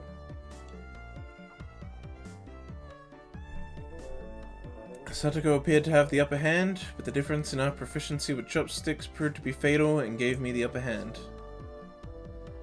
The last meatball. Satoko Hojo has been bested. Nom noms. Satoko and I Emily began choking at the same time, falling backwards and spasming. Riki-chan patted me on the head to clear it, even though it was actually stuck in my throat. Seeing that made Rena blush and breathe heavily in excitement. It was almost like flowers were floating all around her. Mion advised Rena to refrain from saying anything that could get her locked up. This is how our meals usually go. I do anything in my power, just so things could stay like this. The intense battle calmed, and finally everyone reached a point where they could begin talking. Receiving tea from the thermos, I let out a small sigh. I do wonder why there are so few words in Japanese to praise how something tastes. Isn't it because the idea of togetherness during a meal doesn't begin until the modern era? Didn't begin until the... It seems that long ago, people ate in silence. Must have made the people preparing the food a bit sad, don't you think? It's probably because back then the people were busy even while eating and didn't have the time to complement the flavor. That's just you. But you know, just hearing that it's good makes me happy. That my effort was worth it, I mean. I wonder if that's just a comment on, like... Ripper. I wonder if that's just a comment on why stuff like slurping and all that is, like, considered complementing the taste. Because instead of words, it was more about just, like, I don't know, the way you eat it. She blushed a little as she said that. It was delicious. With absolute perfect timing, Riki-chan struck Rena directly with praise. She looked straight at her with an expression of bewitched innocence. After Rena uttered an unintelligible noise, a ring of smoke rose from her head with an audible poof. How? Rika-chan, I'm gonna take you home. No, I mean, thank you. It was really delicious. Rena flushed red with excitement, embracing Rika-chan and rubbing her cheek against her so hard you could almost hear it. To reward Rika-chan for her praise, ta-da! These are special. 2 apple rabbits. After sticking toothpicks into them, she thrust them towards Rika-chan. After Rika-chan accepted them, the mood suddenly shifted in a bizarre way. What is it, Satoko? What's with that defiant look? Is everyone prepared proper praise to receive apples from Rena-san? Don't push yourself. What kind of praise can you think up with your weak vocab? Ho ho ho, well then. Allow me to show you. After Satoko flashed a defiant look, she changed the tone of her voice suddenly. Hey, so, Reno Ni-chan's lunch. Satoko thought it was yummy too. Satoko looked up at her paddily while talking cutesy. Wah, how's that praise? That's not even persuasion by tears. That's persuasion by cuteness, isn't it? This is a Rena limited special skill. She blushed and her head spun, waving around in circles. Don't fall for it, Rena! Ow! Of course, that was asking for the impossible. Rena Hold up! Hold up! They're actually using the word glomp? Oh, that's fucking hilarious. That's not an officially recognized word, right? Oh, that's fucking hilarious. They actually fucking used it. The madmen. Absolute mad lads. Rena glumped Satsuko and began rubbing her cheek against her. Dude, do you think anyone who hasn't been an anime fan for a long time and like only got into it in the last few years would even fucking know what glomp means? It's such an old term. No one uses glomp anymore. Oh, that's a classic right there, though. Satoko is so cute. Take you home. Ah. Swish. Stab. Push. Satoko was also presented with apple rabbits. After stuffing them into her mouth, she looked over at me and me again with that defiant gaze. It took only 5 seconds to take down Rena. That's unfair. To think she had such a trick. If it upsets you so much, why not reward why not reward Reina-san with some praise? That's hard to say. Reward followed by Reina-san. Damn it. That was a dirty trick. First of all, that wasn't even praise. True, it wasn't. Satoko, you think you've won with that, don't you? I better show you guys something much better than your superficial gimmicks. That sounds great, Mion. What kind of trick is it? Kei-chan is gonna be the one who does it. What? Ho ho ho! Why don't I have you show me then? The writhing of an old man. The plan of attacks he suggested was wicked, but it was the only thing we had to beat Satoko. After sipping my tea, I started talking, very naturally and calmly. Perfectly. Really is good, isn't it? This is all freshly made, right? No. Actually, most of it, almost all of it was frozen stuff. And which ones did you make fresh? Well... It's embarrassing. Do you really have to say? Must I? From the synergy of boy plus handmade lunchbox, her expression had melted into euphoria. I already know. This one, right? Rena turned an even deeper shade of red. The words, I can't believe it, practically written on her face. How can you tell? How, that I made it? Of course, Mion had told me beforehand. It's been perfect so far. After acting like I was shy, I waited a beat. Next would be the finisher. It had your smell. Silence enveloped the area. Rena, face still completely red, froze solid. With a small yelp, Satoko also blushed. Of course, I did too. I sure would like to try one of Rena's handmade apple rabbits. Or something. Even if this was all because I was competing against Satsuko, I felt like I had crossed the line by a good 9 yards, I think. Then, at that moment, there was a Tupperware container filled with rabbits. Please eat some, Keiichi-kun. There's plenty for you. Instantly, dozens of apples were shoved into my mouth, knocking me over. Okay, say, Keiichi-kun. My head was forcibly laid upon her lap, and even more apples were shoved into my mouth. While she was squealing, one apple after another was forced into my mouth. More and more apples.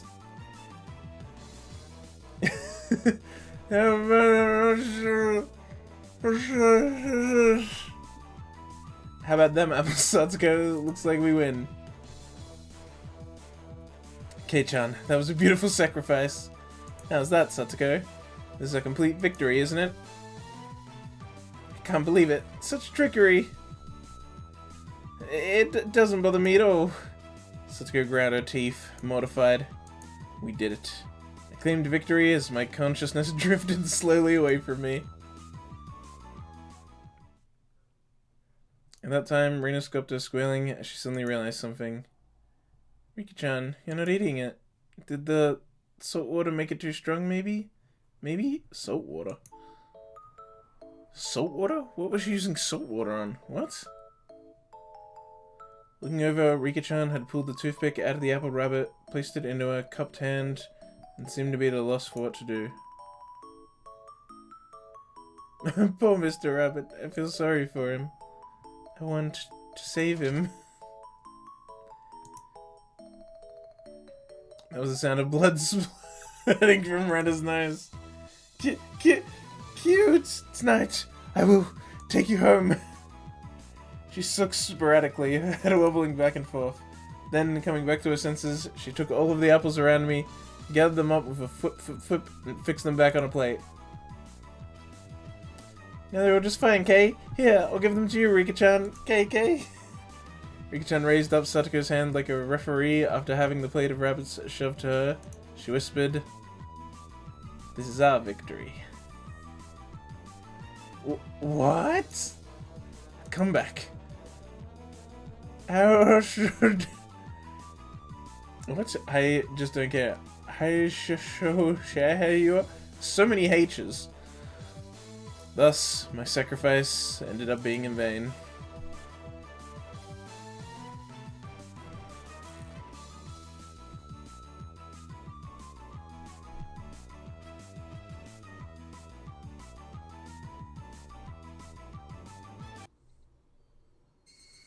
It was a fun-filled, crazy day, but as soon as the sun began to set, the end of the day really did come quickly.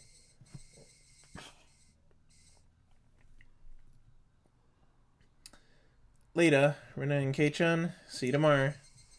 Thanks for today, man. Had a great time. See you tomorrow. Satsuko and Rika-chan went home as well. We parted ways with Mion, and it ended with just Rina and myself enjoying the evening air on our way home. Bro, some of these sentences are so long. Or am I not taking breaks at the right point? I don't know, maybe it's my fault. Thanks for coming today, Keiichi-kun. Was it fun? Yeah, lots of fun. Almost feels like a waste to go home now.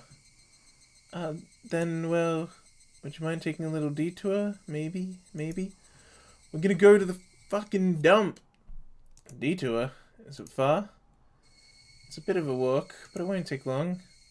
Since we'd been walking around all day, I must have seemed a bit tired. Not feeling like teasing Rena, I quietly nodded.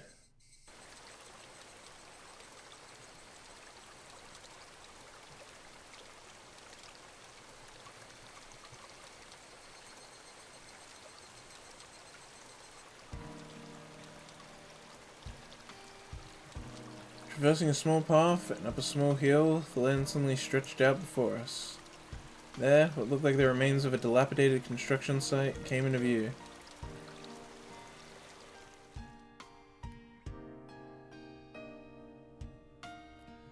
A large heap of garbage spread out off towards the swamp. Probably illegal dumping. I recalled it being in the newspaper. It's been quite a while. I wonder what's here. say it's been a while. You mean the business you had here was with this garbage pile? It's not garbage. To me, it's a pile of treasure. Some call this junk. Me, I call it treasure. And I'd already entered that well-known cute mode of hers. So that meant there was something cute here. Whoa. Whoa, a new pile. I can't wait, I can't wait. She bounded up the unstable slope. I expect no less from a born and bred country girl. Hey, wait, I'm coming. Whoa! My city-raised self was completely pitiful. It's alright, just stay right there, Keiichi-kun. It won't take long. And I kindly declined my accompaniment. Don't fall. Watch your step. I'm fine, I'm fine. This is nothing at all. Literally bounding up the heap of trash, Renna disappeared over the other side. I didn't like being left behind, but I was still pretty tired from the whole day, so I just ended up waiting. Without the lively Renna around, the surrounding area quickly fell into silence. Monk ass. The cry of the Higurashi gently cooled the air. Another title drop. Fairly exhausted, I began to feel a little sleepy. Just then, the sudden noise of scattering pebbles alerted me to somebody's presence. Startled, I turned around.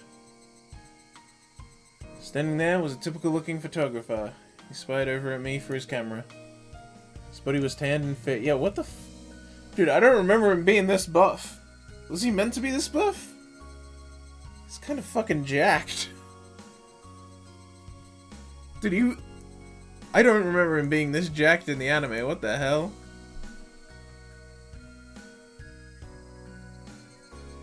Maybe he was. I'm not sure.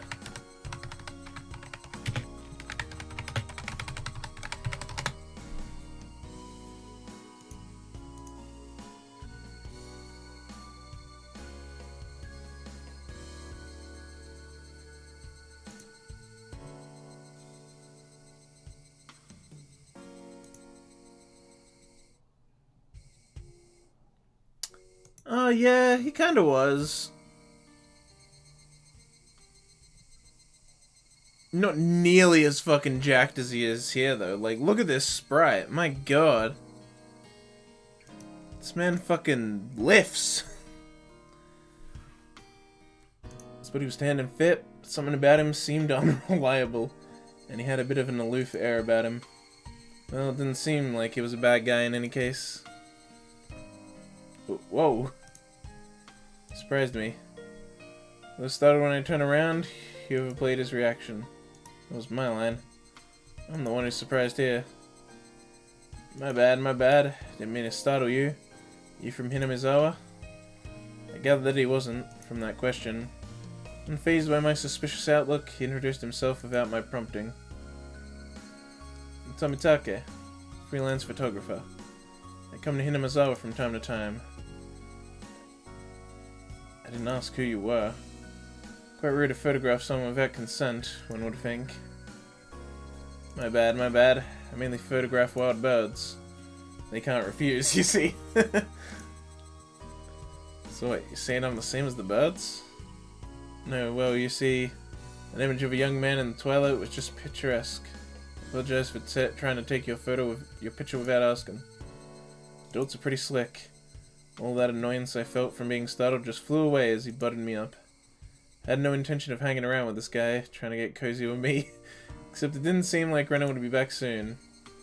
But this older guy, Tomitake-san, he didn't mind my cautious responses and continued rambling on by himself. Keiichi-kun! Sorry to keep you waiting. I'm finished now. Renna popped her head out from one of the lower piles of garbage and waved her hand. You have someone with you? Oh, this is Tomitake saying this. You have someone with you? What would she be doing over there?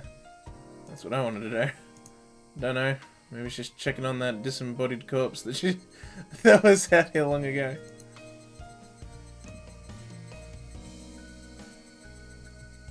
Tomitake-san looked shaken up by that for a moment. I responded like I would if I were talking with Renna and the others.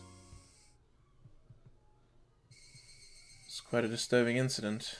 They still haven't found one of the arms.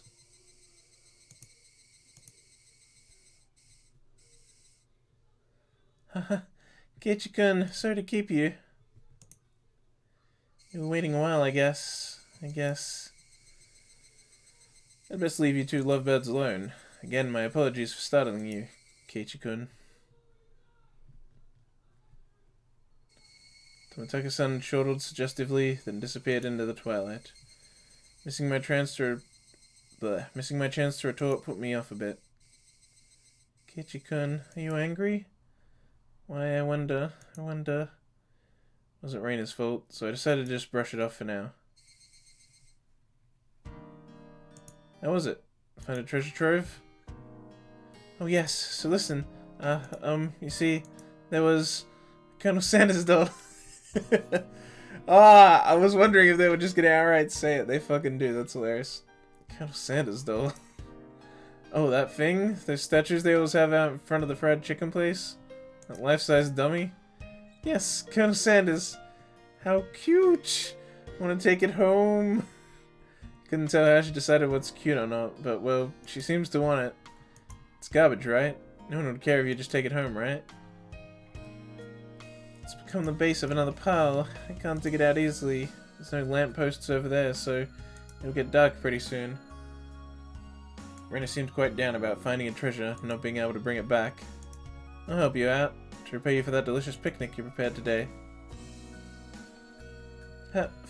Thank you. Birds heading home to roost proclaimed that nightfall would soon be upon us. Keiichi-kun is going to help. I can take Sono Hands home. Rena staggered along as if intoxicated in her dreamy state of mind. Tried asking her in a way that wouldn't take her out of her cheery state. Hey Rena, long ago, did something happen here? Seems like they were building a dam here. I don't know the... Oh no, she's saying that? Seems like they were building a dam here. I don't know the details though. Just wondering if you knew about, you know, an accident or something? I don't know. Her tone was disturbingly frank. It sounded more like a denial than an answer. It must have appeared rather dumbstruck. And it quickly lightened her expression. Actually, I didn't live here till a year ago. Huh? You transferred here too?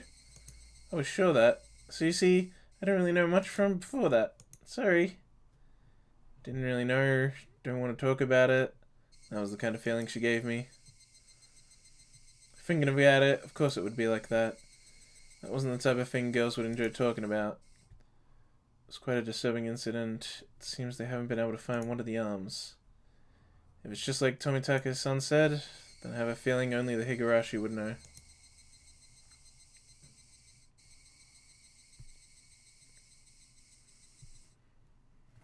It's getting there. It's getting there. The spoops have begun.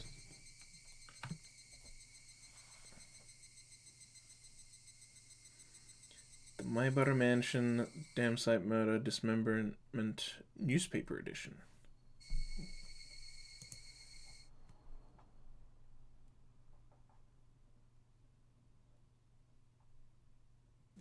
Getting spoopy.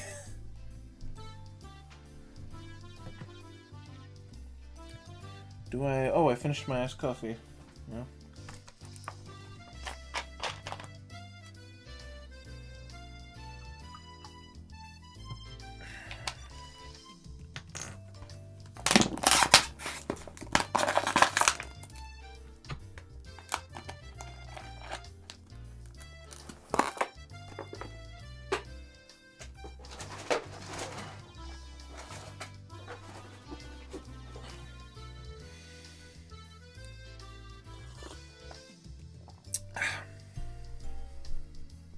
Alright. Colonel Sanders? Oh, of course, that's right up her alley.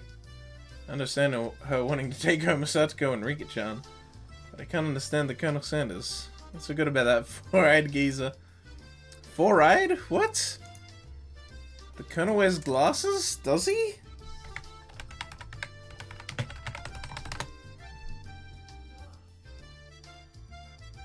He does, what the fuck?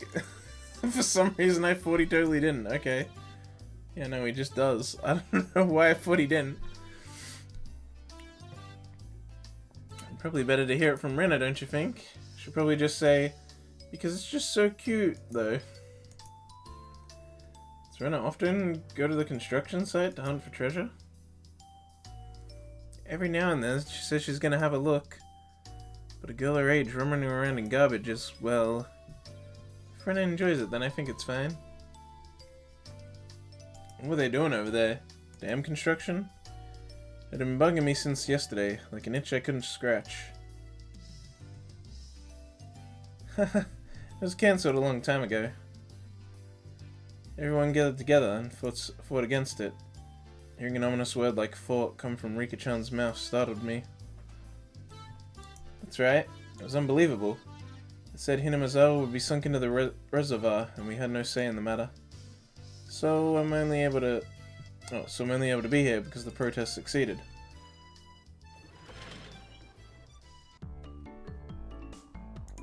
I'm sorry, I didn't keep you, did I? Did I?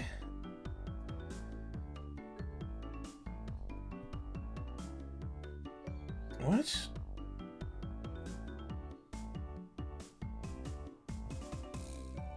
Who's saying that?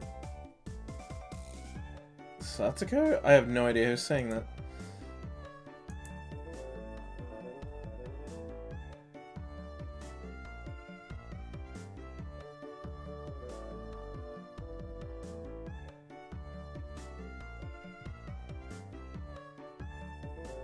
I'm really confused about this conversation, who's saying what. This last one's being said by Keiichi for sure, but then why would... It doesn't make sense.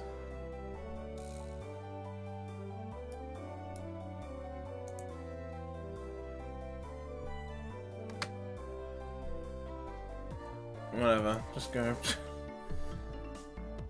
How dare you speak that way to a maiden of unparalleled beauty such as myself? Who was she calling a maiden? If Satoko really was a maiden, she wouldn't have reacted like that. The unusual hijinks ensued. Oh, the usual. Anime hijinks. Now then, gentlemen, in accordance with the rules of our society, I bring a point to discussion. He, Keiichi Maibara-kun, wishes to be included as a member of our activities. What say you? What say yous? Well, Rena has no objection. Oh ho ho ho! I wonder if the likes of this peasant is up to the task. He and Satoko both approve. Afraid that Mion had to query to voice their approval. Unanimous decision. Congratulations, Keiichi Maibara-kun. Present you the honor of being allowed to take the entrance exam for our club. Start from the beginning. Oh wait. Start from the beginning. I didn't say I would join. What club is this? What a club does, you see. In order to cope with our complicated society, we perform various activities under different sets of rules. Sometimes they are in your favor, and sometimes they work against you. Pretty weak, so I'd prefer if you didn't single me out. Let's try to get along. Did Rena say that? I guess? Yeah. So naive, Rena. The law of the jungle is survival of the fittest. Oh, this was starting to sound a bit sketchy. So what kind of club was it? To sum it up, it's a club where we play games together. Rika-chan was the only one to answer my question with a put. Oh shit, this word. Is it prescient? Prescient? I feel like I'm saying that wrong. Pertinent? Pertinent, that's it. Pertinent response. I fucking forgot how to say it. So basically this club put Mion's hobby of collecting games to use. We're playing the various games that Mion had hoarded every day. It seemed that depending on the day, there were prizes for the winner or a penalty for the person who finished in last place. I'll make this clear right now, we aren't playing house here. You should treat each win or loss as if your life depends on it, alright? What's wrong with just having fun? Don't make it sound so crazy. The first rule of our society, aim only for first place. Going at it half-assed just because it's a game, it's not allowed. She got that ninja mindset.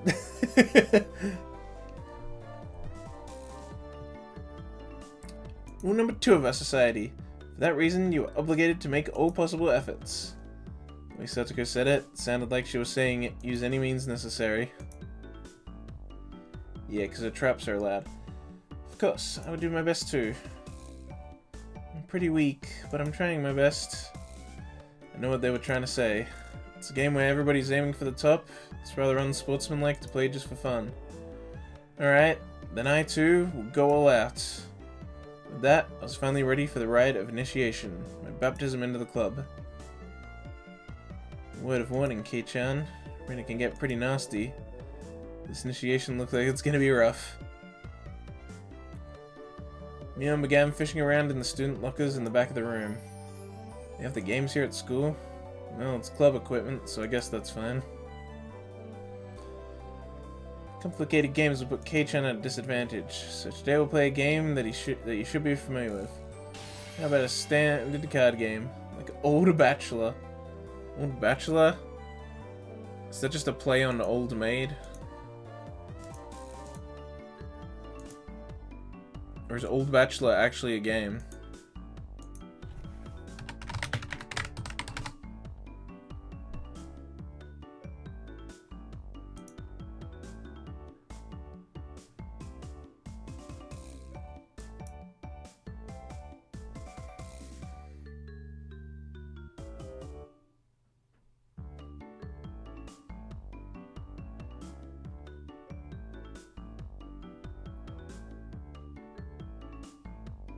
Oh, okay, it's literally the same game. It just can also be called that. Alright, fair enough.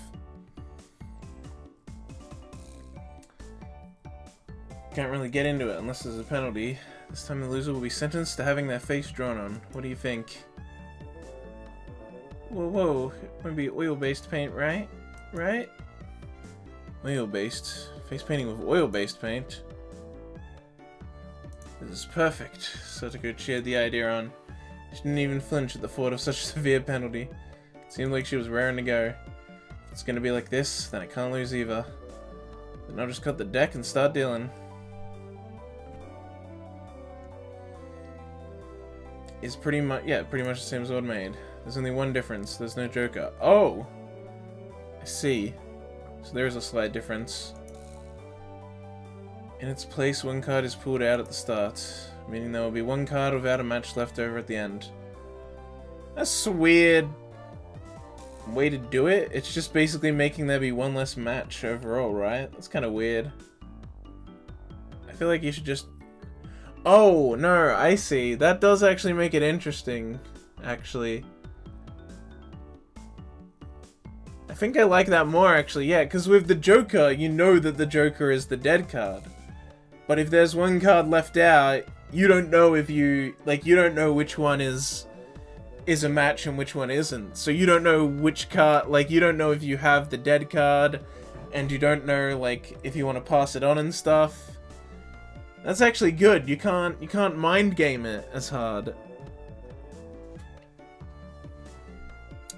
Hey Ray, remember when we played Old Maid at Swinburne and I totally kicked your fucking ass? I mind gamed the hell out of this man. I destroyed him mentally. He's never been the same since. You don't know which card will end up being the Joker. Yeah, exactly. You don't know what the dead card is. It's a pretty filling game. Less strategy, but kind of more interesting in a way. Take out the card now. Runa took out one card and left it face down on the table. Everybody stared at the card intently. Well, it'll be pretty obvious in the end game. No way to tell at the start. But the rest of them were very serious. They didn't seem as relaxed as I was. They compared their cards to the one face down, all the while gauging each other's reactions. It was as if they could see what the face down card was. No, it couldn't be. This deck is pretty worn out. No way. Can everybody tell by the scratches what the card on the table is? Remember the second rule of our society? Keiichi-san? Keiichi-san must try his hardest to win as well. number of cards are quite unique, Keiichi-kun. Oh no, Keiichi-kun should be able to remember them pretty quickly. She said that so matter-of-factly. Suits me fine. I think a little thing like that can be a crutch.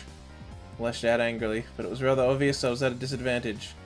After all, that's gone so far to memorize the wear and tear for each individual card. This wasn't a simple game of Old Bachelor. If this was a test, then they were playing with the answers, with the answer sheet in front of them. Nice little camera shake there. Bring it!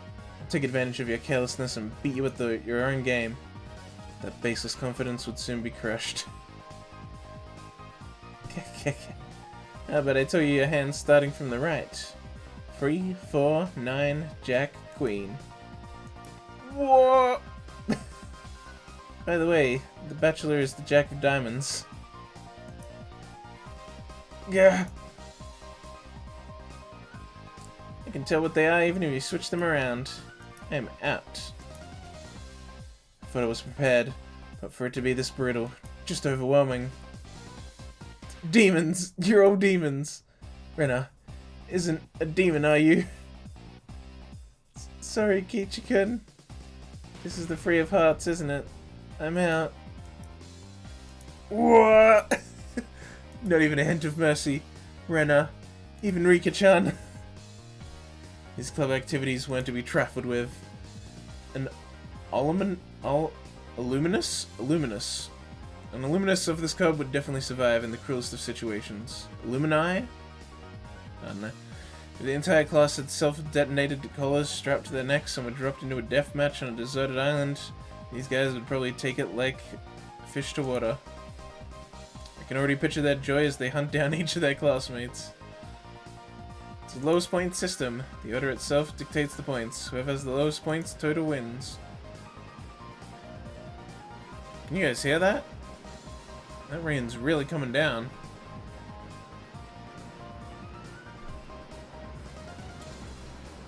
Probably if I turn the game audio off. You hear that?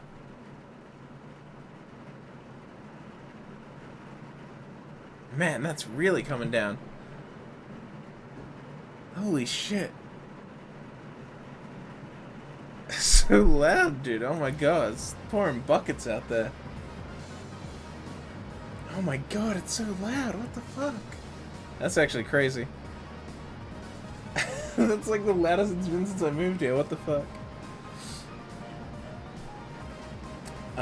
Since Keiichi-san, there's no san. Since Keiichi finished last, he has 5 points. There's already 5 marked down on my scoreboard. I think it's unfair if Keiichi-kun if we don't use a new deck. It's fine, it's fine. Kei-chan is man, after all. He can turn the tables even if the odds are stacked against him, right? It's fitting for a lowly peasant to scamper home and soak their pillow in tears, don't you think? Petite Anne laid itself on top of my head, which was trembling from uncontainable frustration. Oh my god! Dude, this rain is... I don't know if I can stream with rain this loud. What the fuck? Jesus, you fucking hear that? Holy shit! Is there hail? Oh, there is. There's hail, that's why. It's so loud.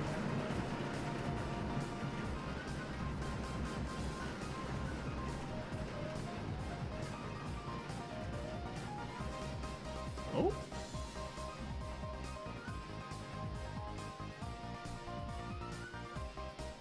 Came and went like a thief in the night.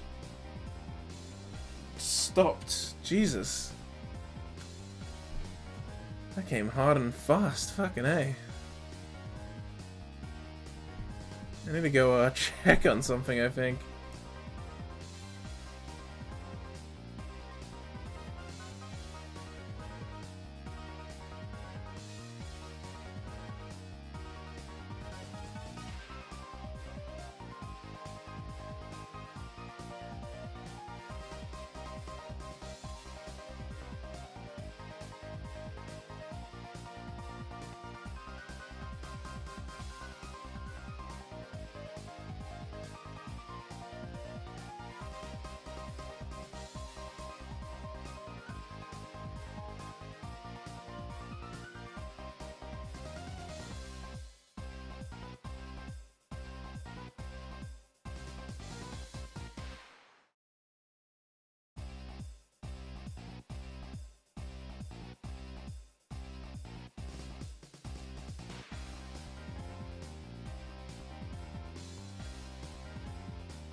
Okay, I'm back.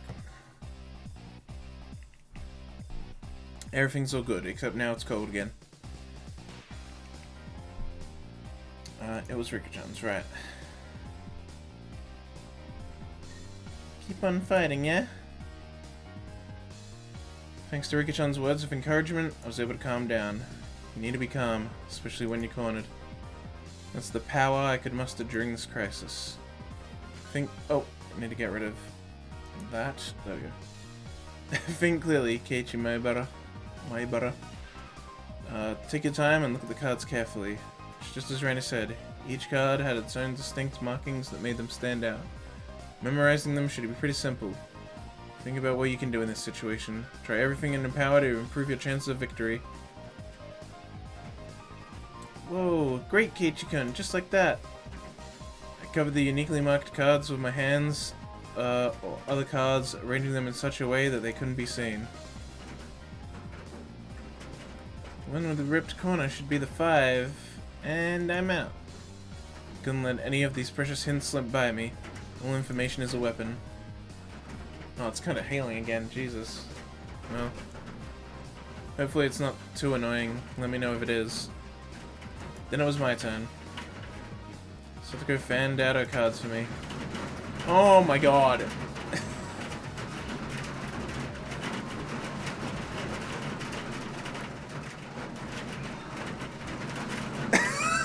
Jesus fuck!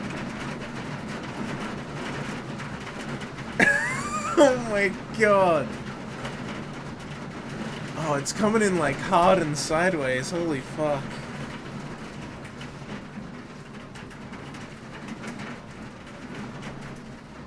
Dude, that's some serious fucking hail, holy shit.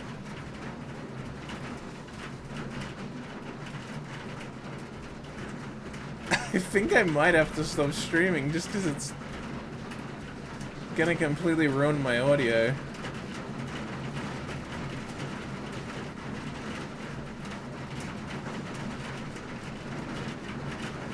It's so loud. Okay,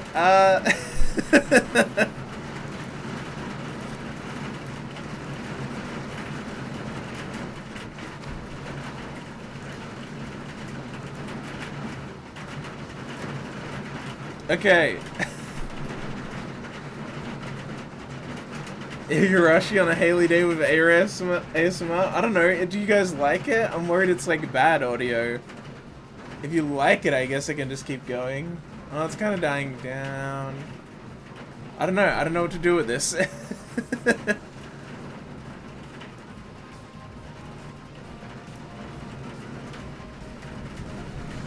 Oh my god. I can keep going if you want me to. I don't mind. I'm still feeling good to go. I wanted to do 5 hours if possible. I mean, we've done the usual 2 hours I would do on a normal VN stream. But as I transition to ASMR stream...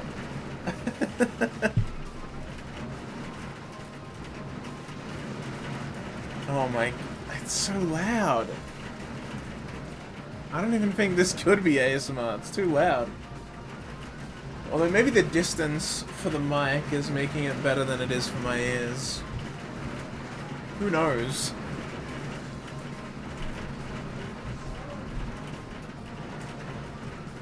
Oh my god, it's so loud. Oh! Oh, and now there's thunder too. Might be getting a real storm tonight if this keeps up. It's like a rainy day ASMR, only more hardcore. Alright, well, it's still hailing, or at least raining. Rena-ing. But it's kind of calmed down. I'll keep going for now. I did just save, but, we'll keep going. I see no reason to, ooh, that thunder. I'm not a fan of thunder, guys. I'm really not. It doesn't scare me, but I don't know. There's something that it doesn't make me feel safe. You see, I want the 7. Is it this one? wonder about that. You won't know unless you take it. There was a bit of dismay in her expression, like she didn't want it taken.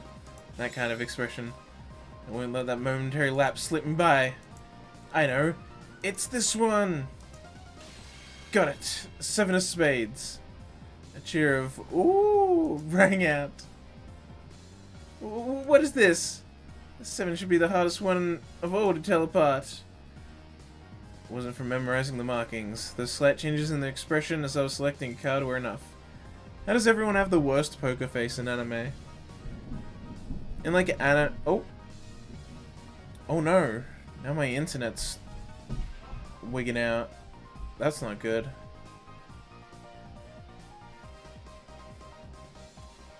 The storm might be causing that.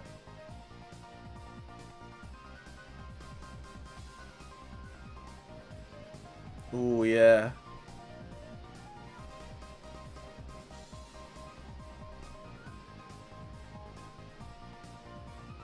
Go green! Go green! Dude, I'm dropping so many frames.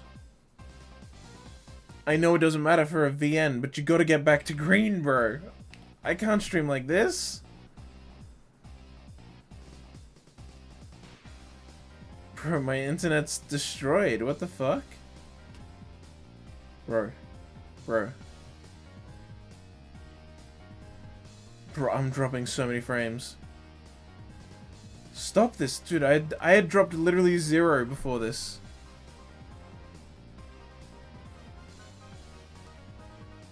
They have literally giant expressive anime. I know it's not a problem if it drops a bit. Okay. It was just because it was dropping a lot. Like it went red and it stayed red for like ages. I've never seen that happen before in my life. Even when I have had worse internet, I've never seen it be like that. So it kind of scared me. That's all.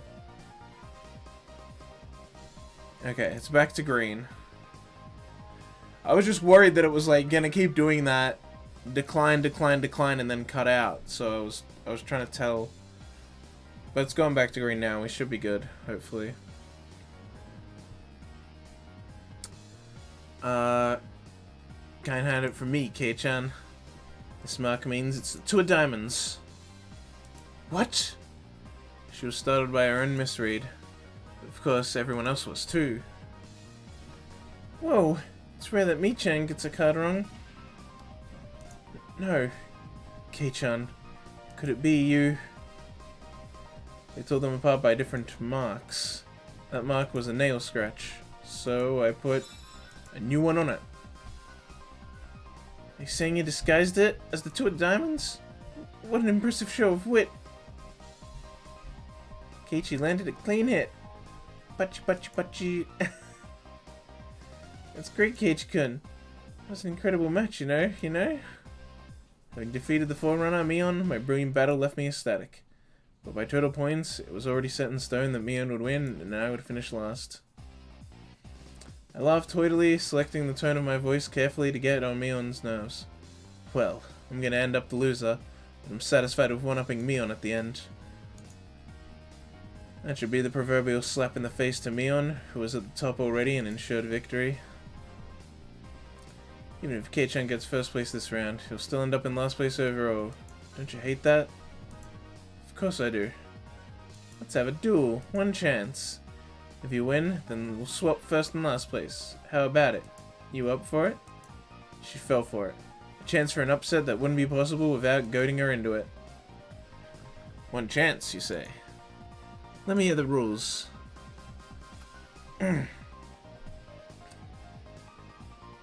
Mion discarded 2 cards from her hand and replaced one with the Joker card that was on the table, then shuffled the resulting hand behind her back.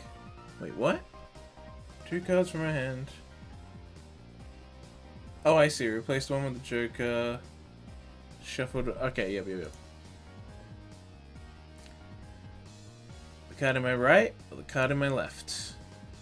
If Kei-chan can guess which hand the Joker's in, then he wins. You turned around just now. You didn't pull out the Joker, did you? If you lose, I'll show the card in the other hand. That okay? The other 3 gulped nervously at this unexpected turn of events. Alright, you've got it. Mion grasped one card in each hand and thrust them out at me. First, I needed to inspect them closely. The card on the right had no distinguishing marks. I couldn't tell which one it was. Which one? I wonder. Keiichi-kun, be careful. Yeah, of course. This is my chance for a big comeback. They call me Comeback Keiichi. Looking closely at the card on the left, I saw a little wear. It wasn't one I hadn't seen before. Ah, that card is... I didn't let that bit from Sadako slip by me. Mion chuckled her tongue. What? Chuckled? Oh, Mion clucked her tongue. Like, is that what that is? I didn't recognize the mark on the left card from the small number that I had memorized. I didn't know what the left card was, but I could tell from Sadako's reaction that the card had already appeared during the game. Since it had already appeared before, it meant that it definitely wasn't the Joker. Oh, Kei-chan thinks it's the one on the right. Will you choose that one then, will you? The left card definitely wasn't the Joker. If I could trust that theory, then I should have been able to declare that the card to the right... What? Alright, yeah, the right was the Joker. Even without Mion's taunting, the one on the right was the most suspicious. But wasn't it a bit too harsh to decide based solely on Sadako's reaction? More carefully... Ah! I remember now. That mark, the left card. No doubt about it. The 7 of clubs. It's the 7 of clubs. I see. I've won. The card on the left was the 7 of clubs. So that meant the card on the right was the Joker. And then, just before my hand touched the right card, I froze. I would expect no less from you. There was a wave of murmurs amongst the outlookers at my sudden halt, right before I confirmed the right card was the Joker. Huh? What could Keiichi-san possibly be saying? I mean, the left one is... Shh. Oh? What makes you so certain the right one isn't the Joker, Kei-chan? Mion lets loose an unexpected question. Everyone else was baffled. I don't know what the card on the right could be, but I know that the one on the left is the 7 of clubs. Then, doesn't that leave the right one as the Joker? One of them has to be the Joker, right? Yeah, one of these is the Joker, right? Keiichi has good intuition. Huh? Rika-chan, what do you mean by... So basically, the 7 of clubs, I discarded that by matching it with Sadako's 7 of spades earlier. Everyone's attention snapped to the discard pile at the same time. The truth of the matter couldn't be discerned from the sloppy pile. So that means, Mion pocketed one of the discarded cards, then landed over the left card, and that means... I see, I get it. This left card is being disguised as the 7 of clubs, right? It's the first time since the start of the match that a shadow ran across Mion's expression, and I didn't let that slip by. Then, with a grand flourish, I declared it loudly. The Joker is the left one! It was an intense moment. That 1 second felt like an eternity for everyone there. Breaking that silence, the first one to speak was Mion. Being the first president of this club, I've been witness to a variety of performances. Kei-chan, yours is the best. The best of the best of the best. That was probably the greatest compliment Mion could give. Mion accepted her defeat, dropping the cards from both hands. My comeback victory! Galaxy Brain reads. Honestly, yeah, that was pretty Galaxy Brain. Comeback Keiichi.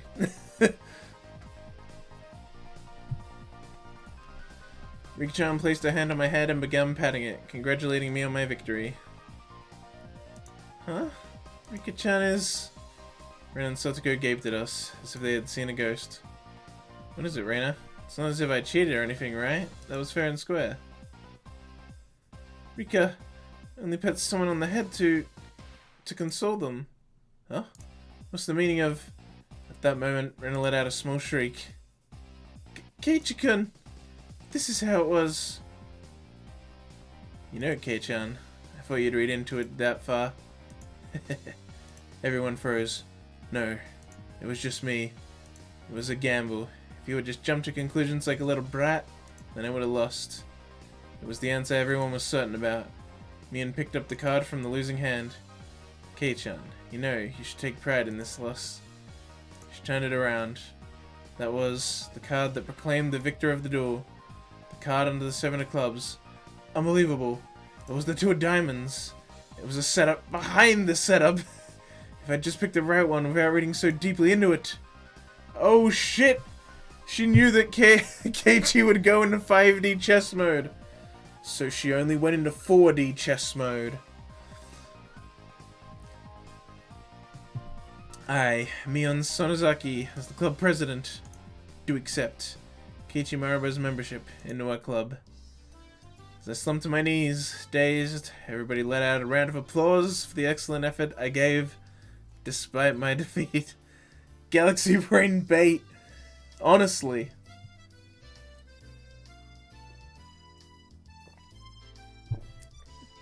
That's that next level shit, you know? Like, oh, what if he reads my read? Then I'll make it so that I beat him if he's reading what he thinks will be my read.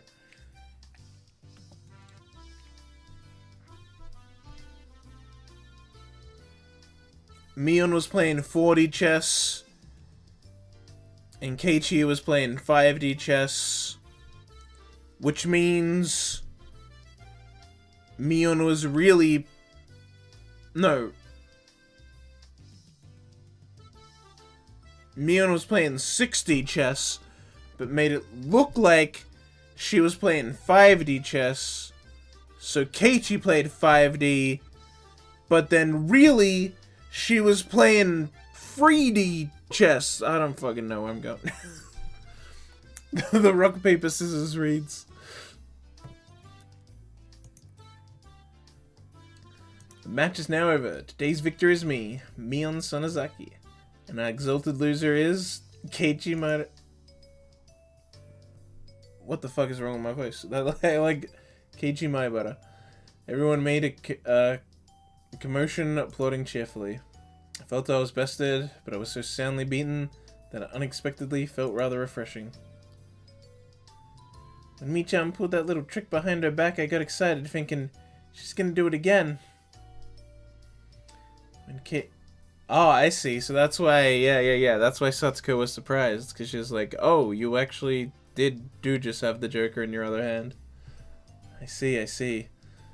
When Keiichi-chan stopped the moment before touching the correct card, I thought he fell for it. He fell for it quite handily. Huh? Hey, wait. All of them knew from the start and still got so excited so earnestly? Everyone got excited to make it more fun. You're old demons! You monsters! Now then, Kei-chan, it's time for your penalty. Since it's your first day participating, I'll go easy, okay? It would be a problem if you refused to come to school. The other 3 members held down my arms and shoulders firmly. Mion approached, licking her lips. Her right hand went to pull something out of her pocket. That's a felt tip marker, and it's large and oil-based. Okay, here we go.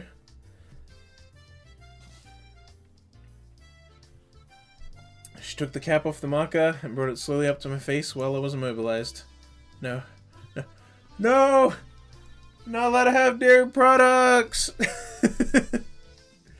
It's got cheese!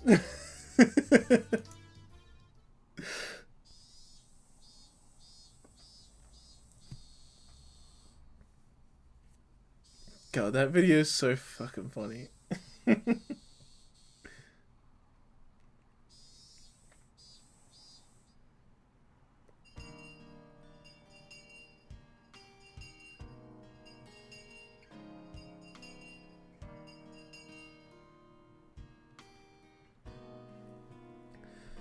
As soon as the club activities were finished, Rena flew off.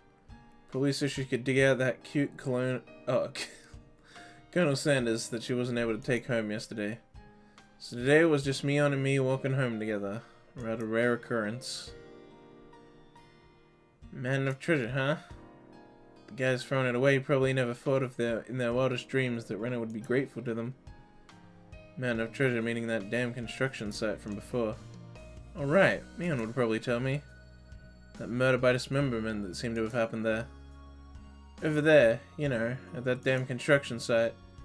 Did something happen there? Long ago? Something sure did. A grand battle. There was sit-ins and demonstrations. It was a bit different from what I wanted to hear, but I decided I'd listen just the same. It was our land that was going to be sunk into the dam reserve. Oh no, reservoir.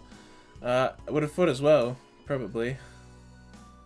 The government guys were really adamant about it, acting all big and full of themselves. Since they figured out they couldn't settle it with money, they did a bunch of nasty stuff. They were nasty guys. Mion spoke excitedly, as if the whole thing was happening right in front of her. What made you guys won? You were facing the federal government, right? The mayor and prominent figures in the village all signed petitions. They went to Tokyo and struck deals with legislators. And as a result, the development plan was retracted. It was a complete victory. There wasn't any violence, was there? Like assaults or murders? None. She promptly cut me off. Same as Rena had. Her words signaled the end of discussion. Tomitake-san said one arm wasn't found in the incident. I thought that a murder by dismemberment had occurred. I guess I was wrong. My curiosity unsated, I sighed dejectedly inside. Later, see you tomorrow. Kei-chan, you can't wash that off until you get home, got it? I got it, I won't. Mion held back her laughter while stealing glances at my face. Wonder what kind of nasty doodles they drew. Damn you, Mion. You shall rue this day. If our rules are ever reversed, I'm gonna slop it on. All over your face so you won't be able to take it off, even with a scorching pad. On arrival home, I ran straight into my mom, embarrassing myself yet again.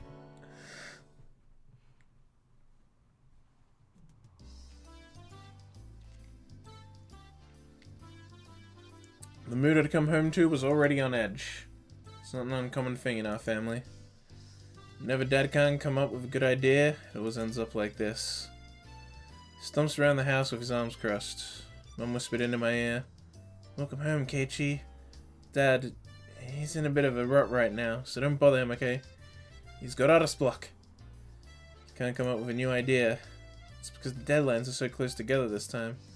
Dad needs times to recharge or he doesn't work as well. Dad's paintings feed our entire family. If he runs out of ideas, then it's an end to the Mayabars. We've never gone hungry before. Could it be that my dad is a master painter? Wouldn't it be easier to get an idea taking a walk outside rather than wandering around the house? The theme of the piece this time is in the household, so it seems your dad wants to use this house as a motif. It's quite a bothersome motif. Keiichi, pick up your room. It looks terrible. Sorry, I'll clean it up later. Ah, come on. Please don't use my room as the motif. Keiichi, there's still some time before dinner, so please go take a walk out back or something. His bad mood is only temporary. As soon as he gets an idea, his mood improves and he starts humming. Until then, it wouldn't be a bad idea to just go take a walk so I don't aggravate him further. Well, I guess I will then.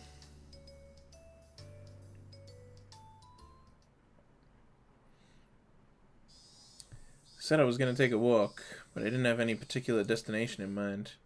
I just needed to kill some time. I got on my bike and pondered where to go. I could just read at the bookstore, but I would take about an hour to by bike to get to town. It would be dark by the time I got back, so I didn't want to go unless I had to. The roads at night here in Hinamizawa creep me out. If me and Satsuko ever found out about that, I smiled wryly. Oh yeah, and it was probably still at the Mountain of Treasure, the damn construction site. The excavation of Colonel Sanders was probably taking her a while. It would be so bad to have her owe me one. She might return the favor next time we have club activities. With a little bit of self-interest in mind, I set off towards the damn construction site.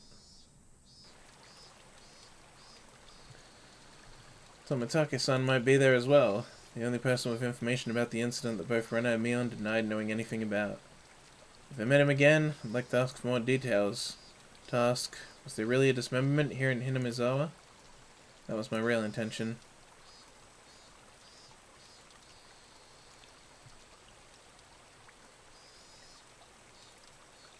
Oh shit, that's the bridge.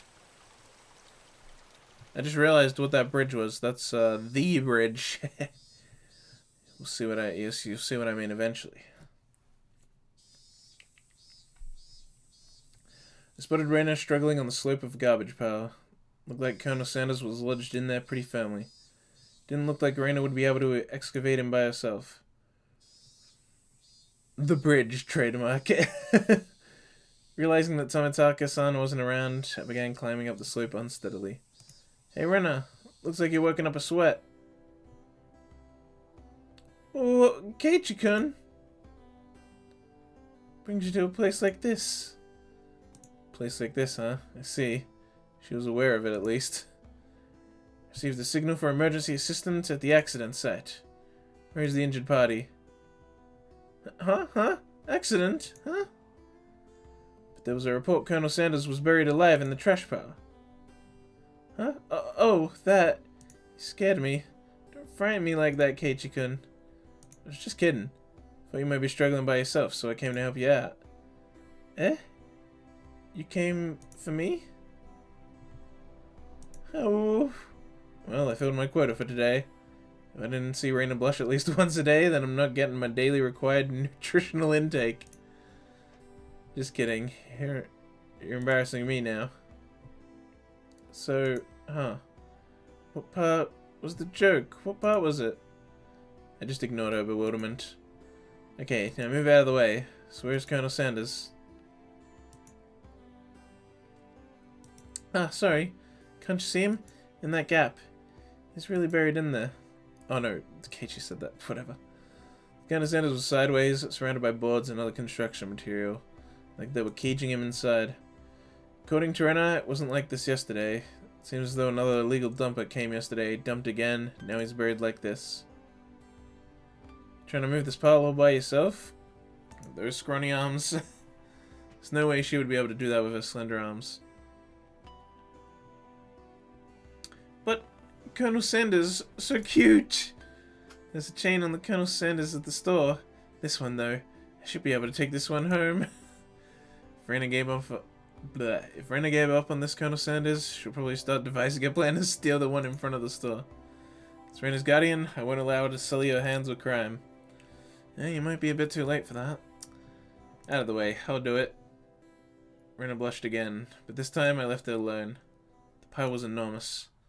Also, the more days we wasted, the more likely another illegal dumping would occur. If it got buried any deeper, there would be nothing that could be done. Keiichi-kun, I'll help too. Let me help. You just get in the way, so stay back. Pulling out scraps, bending them, tossing them aside. Quickly became covered in sweat and dust.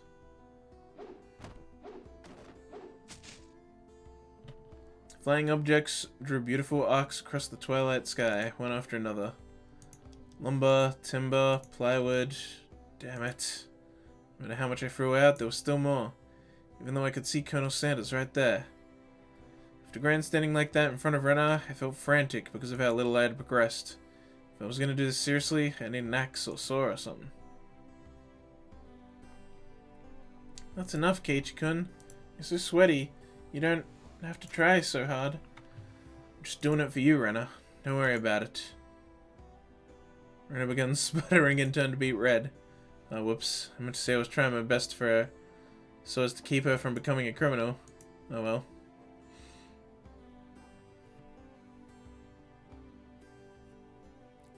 Yeah, oh, is it gonna happen? Actually, oh, alright, we're still here.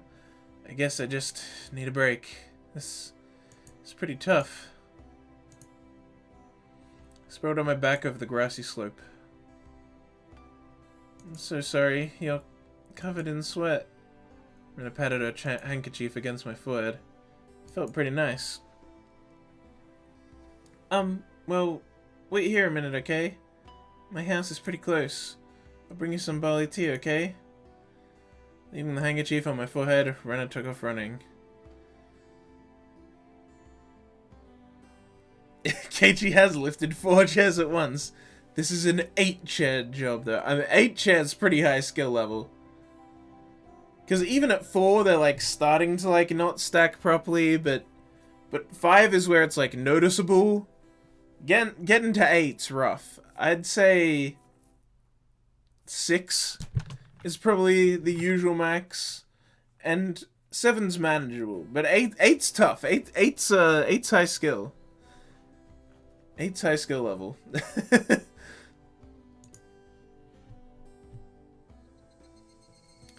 cries of the Higurashi gently cooled the air. After I was certain that Rena was gone, I picked myself up and headed towards what I discovered earlier. That was a garbage pile of magazines and newspapers bound up in twine. Unless I'm mistaken, I believe it was around here.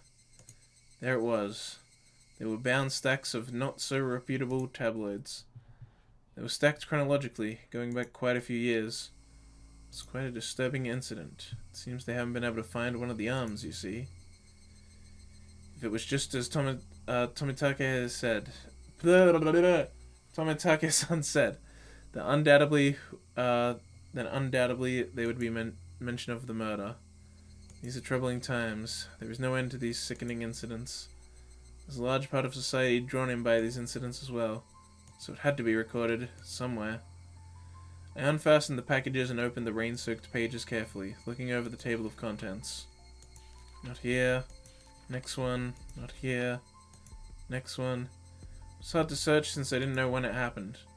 I don't know who the perpetrator or the victim was, either. I only knew it had happened here.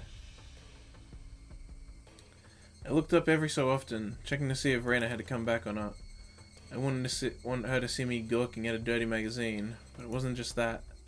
Both Reina and Mion said they didn't know, but it had happened, without a doubt. As long as Tomitake-san wasn't lying, then if both Reina and Mion... yeah, there was. If they had just said that, then I wouldn't have gotten so hung up on it. An incident that neither Rena or Mion wished to talk about. Trying to uncover it after they tried to conceal it out of good intentions, that made me feel like I was acting against my friends. Hinamazawa dam worker lynched, murder by dismemberment. Here it is. The featured article was in the back, and it seemed like there was a photograph and the coloured pages at the front. The pages of the featured article were stuck together and weren't easy to open. Rena could return at any moment. Feeling rushed, I gave in and opened the photograph page. The police investigators were carrying a body bag, and newspaper reporters were all bathing it in camera flashes. The image was blurry and hard to understand, but I could definitely make out the headlines. A tragic nightmare at the Hinamazawa construction site. Lynching and murder/dismemberment. The victim was the site foreman. He had assaulted his assailants daily with an explosive backlash from his daily actions. It's a horrible image to see the site foreman as it happened. It really did happen. It seems the details were on the next page. I turned the page without pausing. On it was... The assailants butchered the victim's body with hatchets and pickaxes, then used an axe to split the cadaver into 6 pieces. The head, arms, legs, and torso. I could understand just from the headline that it was just too terrible an incident. Normally a lynching is just assault and murder, right? Dismemberment with hatchets and pickaxes? That wasn't a lynching. It was a merciless killing to the letter. A brutal murder. Done by a group of people. With hatchets. With pickaxes. With an axe. Ah! Sorry. Did I startle you? Rena dropped the axe she was holding onto the grass after being startled by my voice. Kichi-kun, you see, earlier... Yeah, you said it would help if you had an axe, didn't you? So then I bought an axe for you from the shed. Man, there's not... I mean, this is a really old visual novel, so it makes sense. Especially when you consider what the original sprites looked like. So I understand why there wasn't a CG there. But man, the anime really, like, sells that fucking moment when they got Rena standing behind him with the axe. It's like, they always do that well. Rena fluttered her arms in a panic, continuing to explain and apologize. It seemed to be glaring at her pretty intensely. I'm sorry. I guess my reaction was a bit overboard. No, I'm sorry as well. I'm sorry. Now it's drawing close. I was pretty worn out, and it wouldn't hurt to do the rest tomorrow. Doesn't look like we can break that last beam without an axe. You brought it after all. I'll have to borrow it tomorrow, alright? Okay. Why do you look so glum? Tomorrow we'll be digging out Colonel Sanders, right? You're right. I really want to take Colonel Sanders home soon. We both knew that it was useless to apologize any more than that. I quenched my thirst with the barley tea Rana brought and wiped off the sweat that had now gone cold. I took the path to head home. I felt quite guilty about the tabloid wrapping up in my jacket.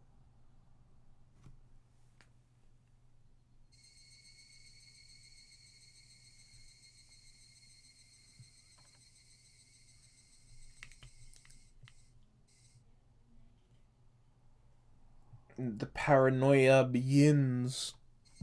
Inamizawa Dam Project Special Tabloid Report. One man's trash.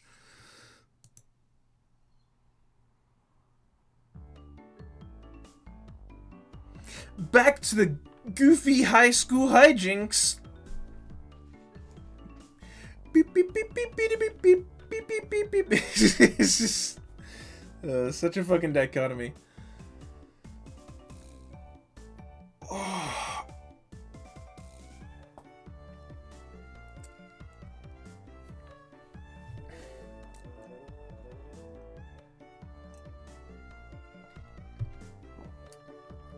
Man, Jesus Christ. The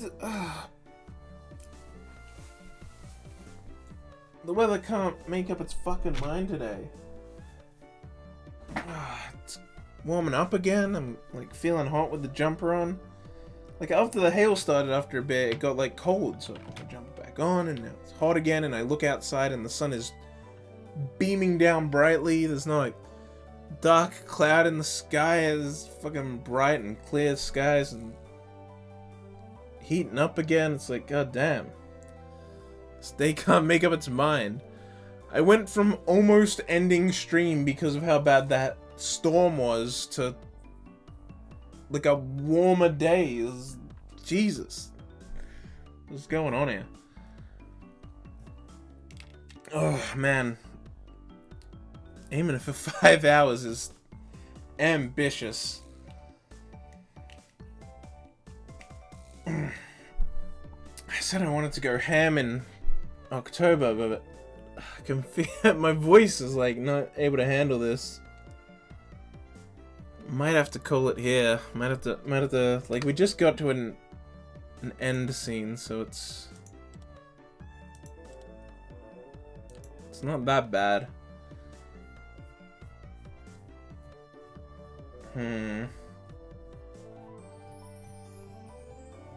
Well, man's gonna turn into a literal ham. We can only hope. Yeah, I think I'll call it here. It's basically been 3 hours. That's better than normal anyway for a visual novel, so I can be happy with that. I can't go on. My voice is like ready to give out, honestly. I wanted to go for 5, but we'll work up to that, you know? Maybe I can do 4 next time, and then 5, and then keep a 5 pace with the VN streams. We'll see. It's gonna be Higurashi as the VN all this month, all through Spooktober. The non-VN Spooktober game I will be playing is, as I've said, Luigi's Mansion 3, which isn't really a horror game, but you know, it's got ghosts and spoopy theme. I don't know, it's like the playful, silly thing of Halloween kind of vibes. I don't know, whatever. So that'll be tomorrow. Get started on Luigi's Mansion 3. I've heard so many good things about it, and I love the Luigi's Mansion series, but I haven't even played it yet. It's like, what the hell? I've had it for like 2 years. Sorry, almost 2 years. I think it's not been 2 years quite yet since I got it. Anyway, so that'll be tomorrow. I don't know when I'll do Higurashi next. Maybe, We'll see. Either Wednesday or Friday will be when Higurashi is next, so in either 2 days or 4 days. And tomorrow will be Luigi's Mansion 3. So see you then. Thank you everybody for stopping by. I hope you enjoyed. I hope you will, you know, if you haven't yet, you'll follow so you can see when we return to the Higu of the Rashi. And yeah, hopefully I do actually stream in the future days. Like I said, I'm gonna go ham in October. It's gonna happen. I literally didn't sleep last night, so I'd be awake in time for the stream. That's kind of the reason that happened. I didn't want to risk going to sleep. Once I realized it was 5, I'm like, oh, it's over. I can't sleep now. I'll sleep past the stream start time. Going ham. Anyway, you stay ham.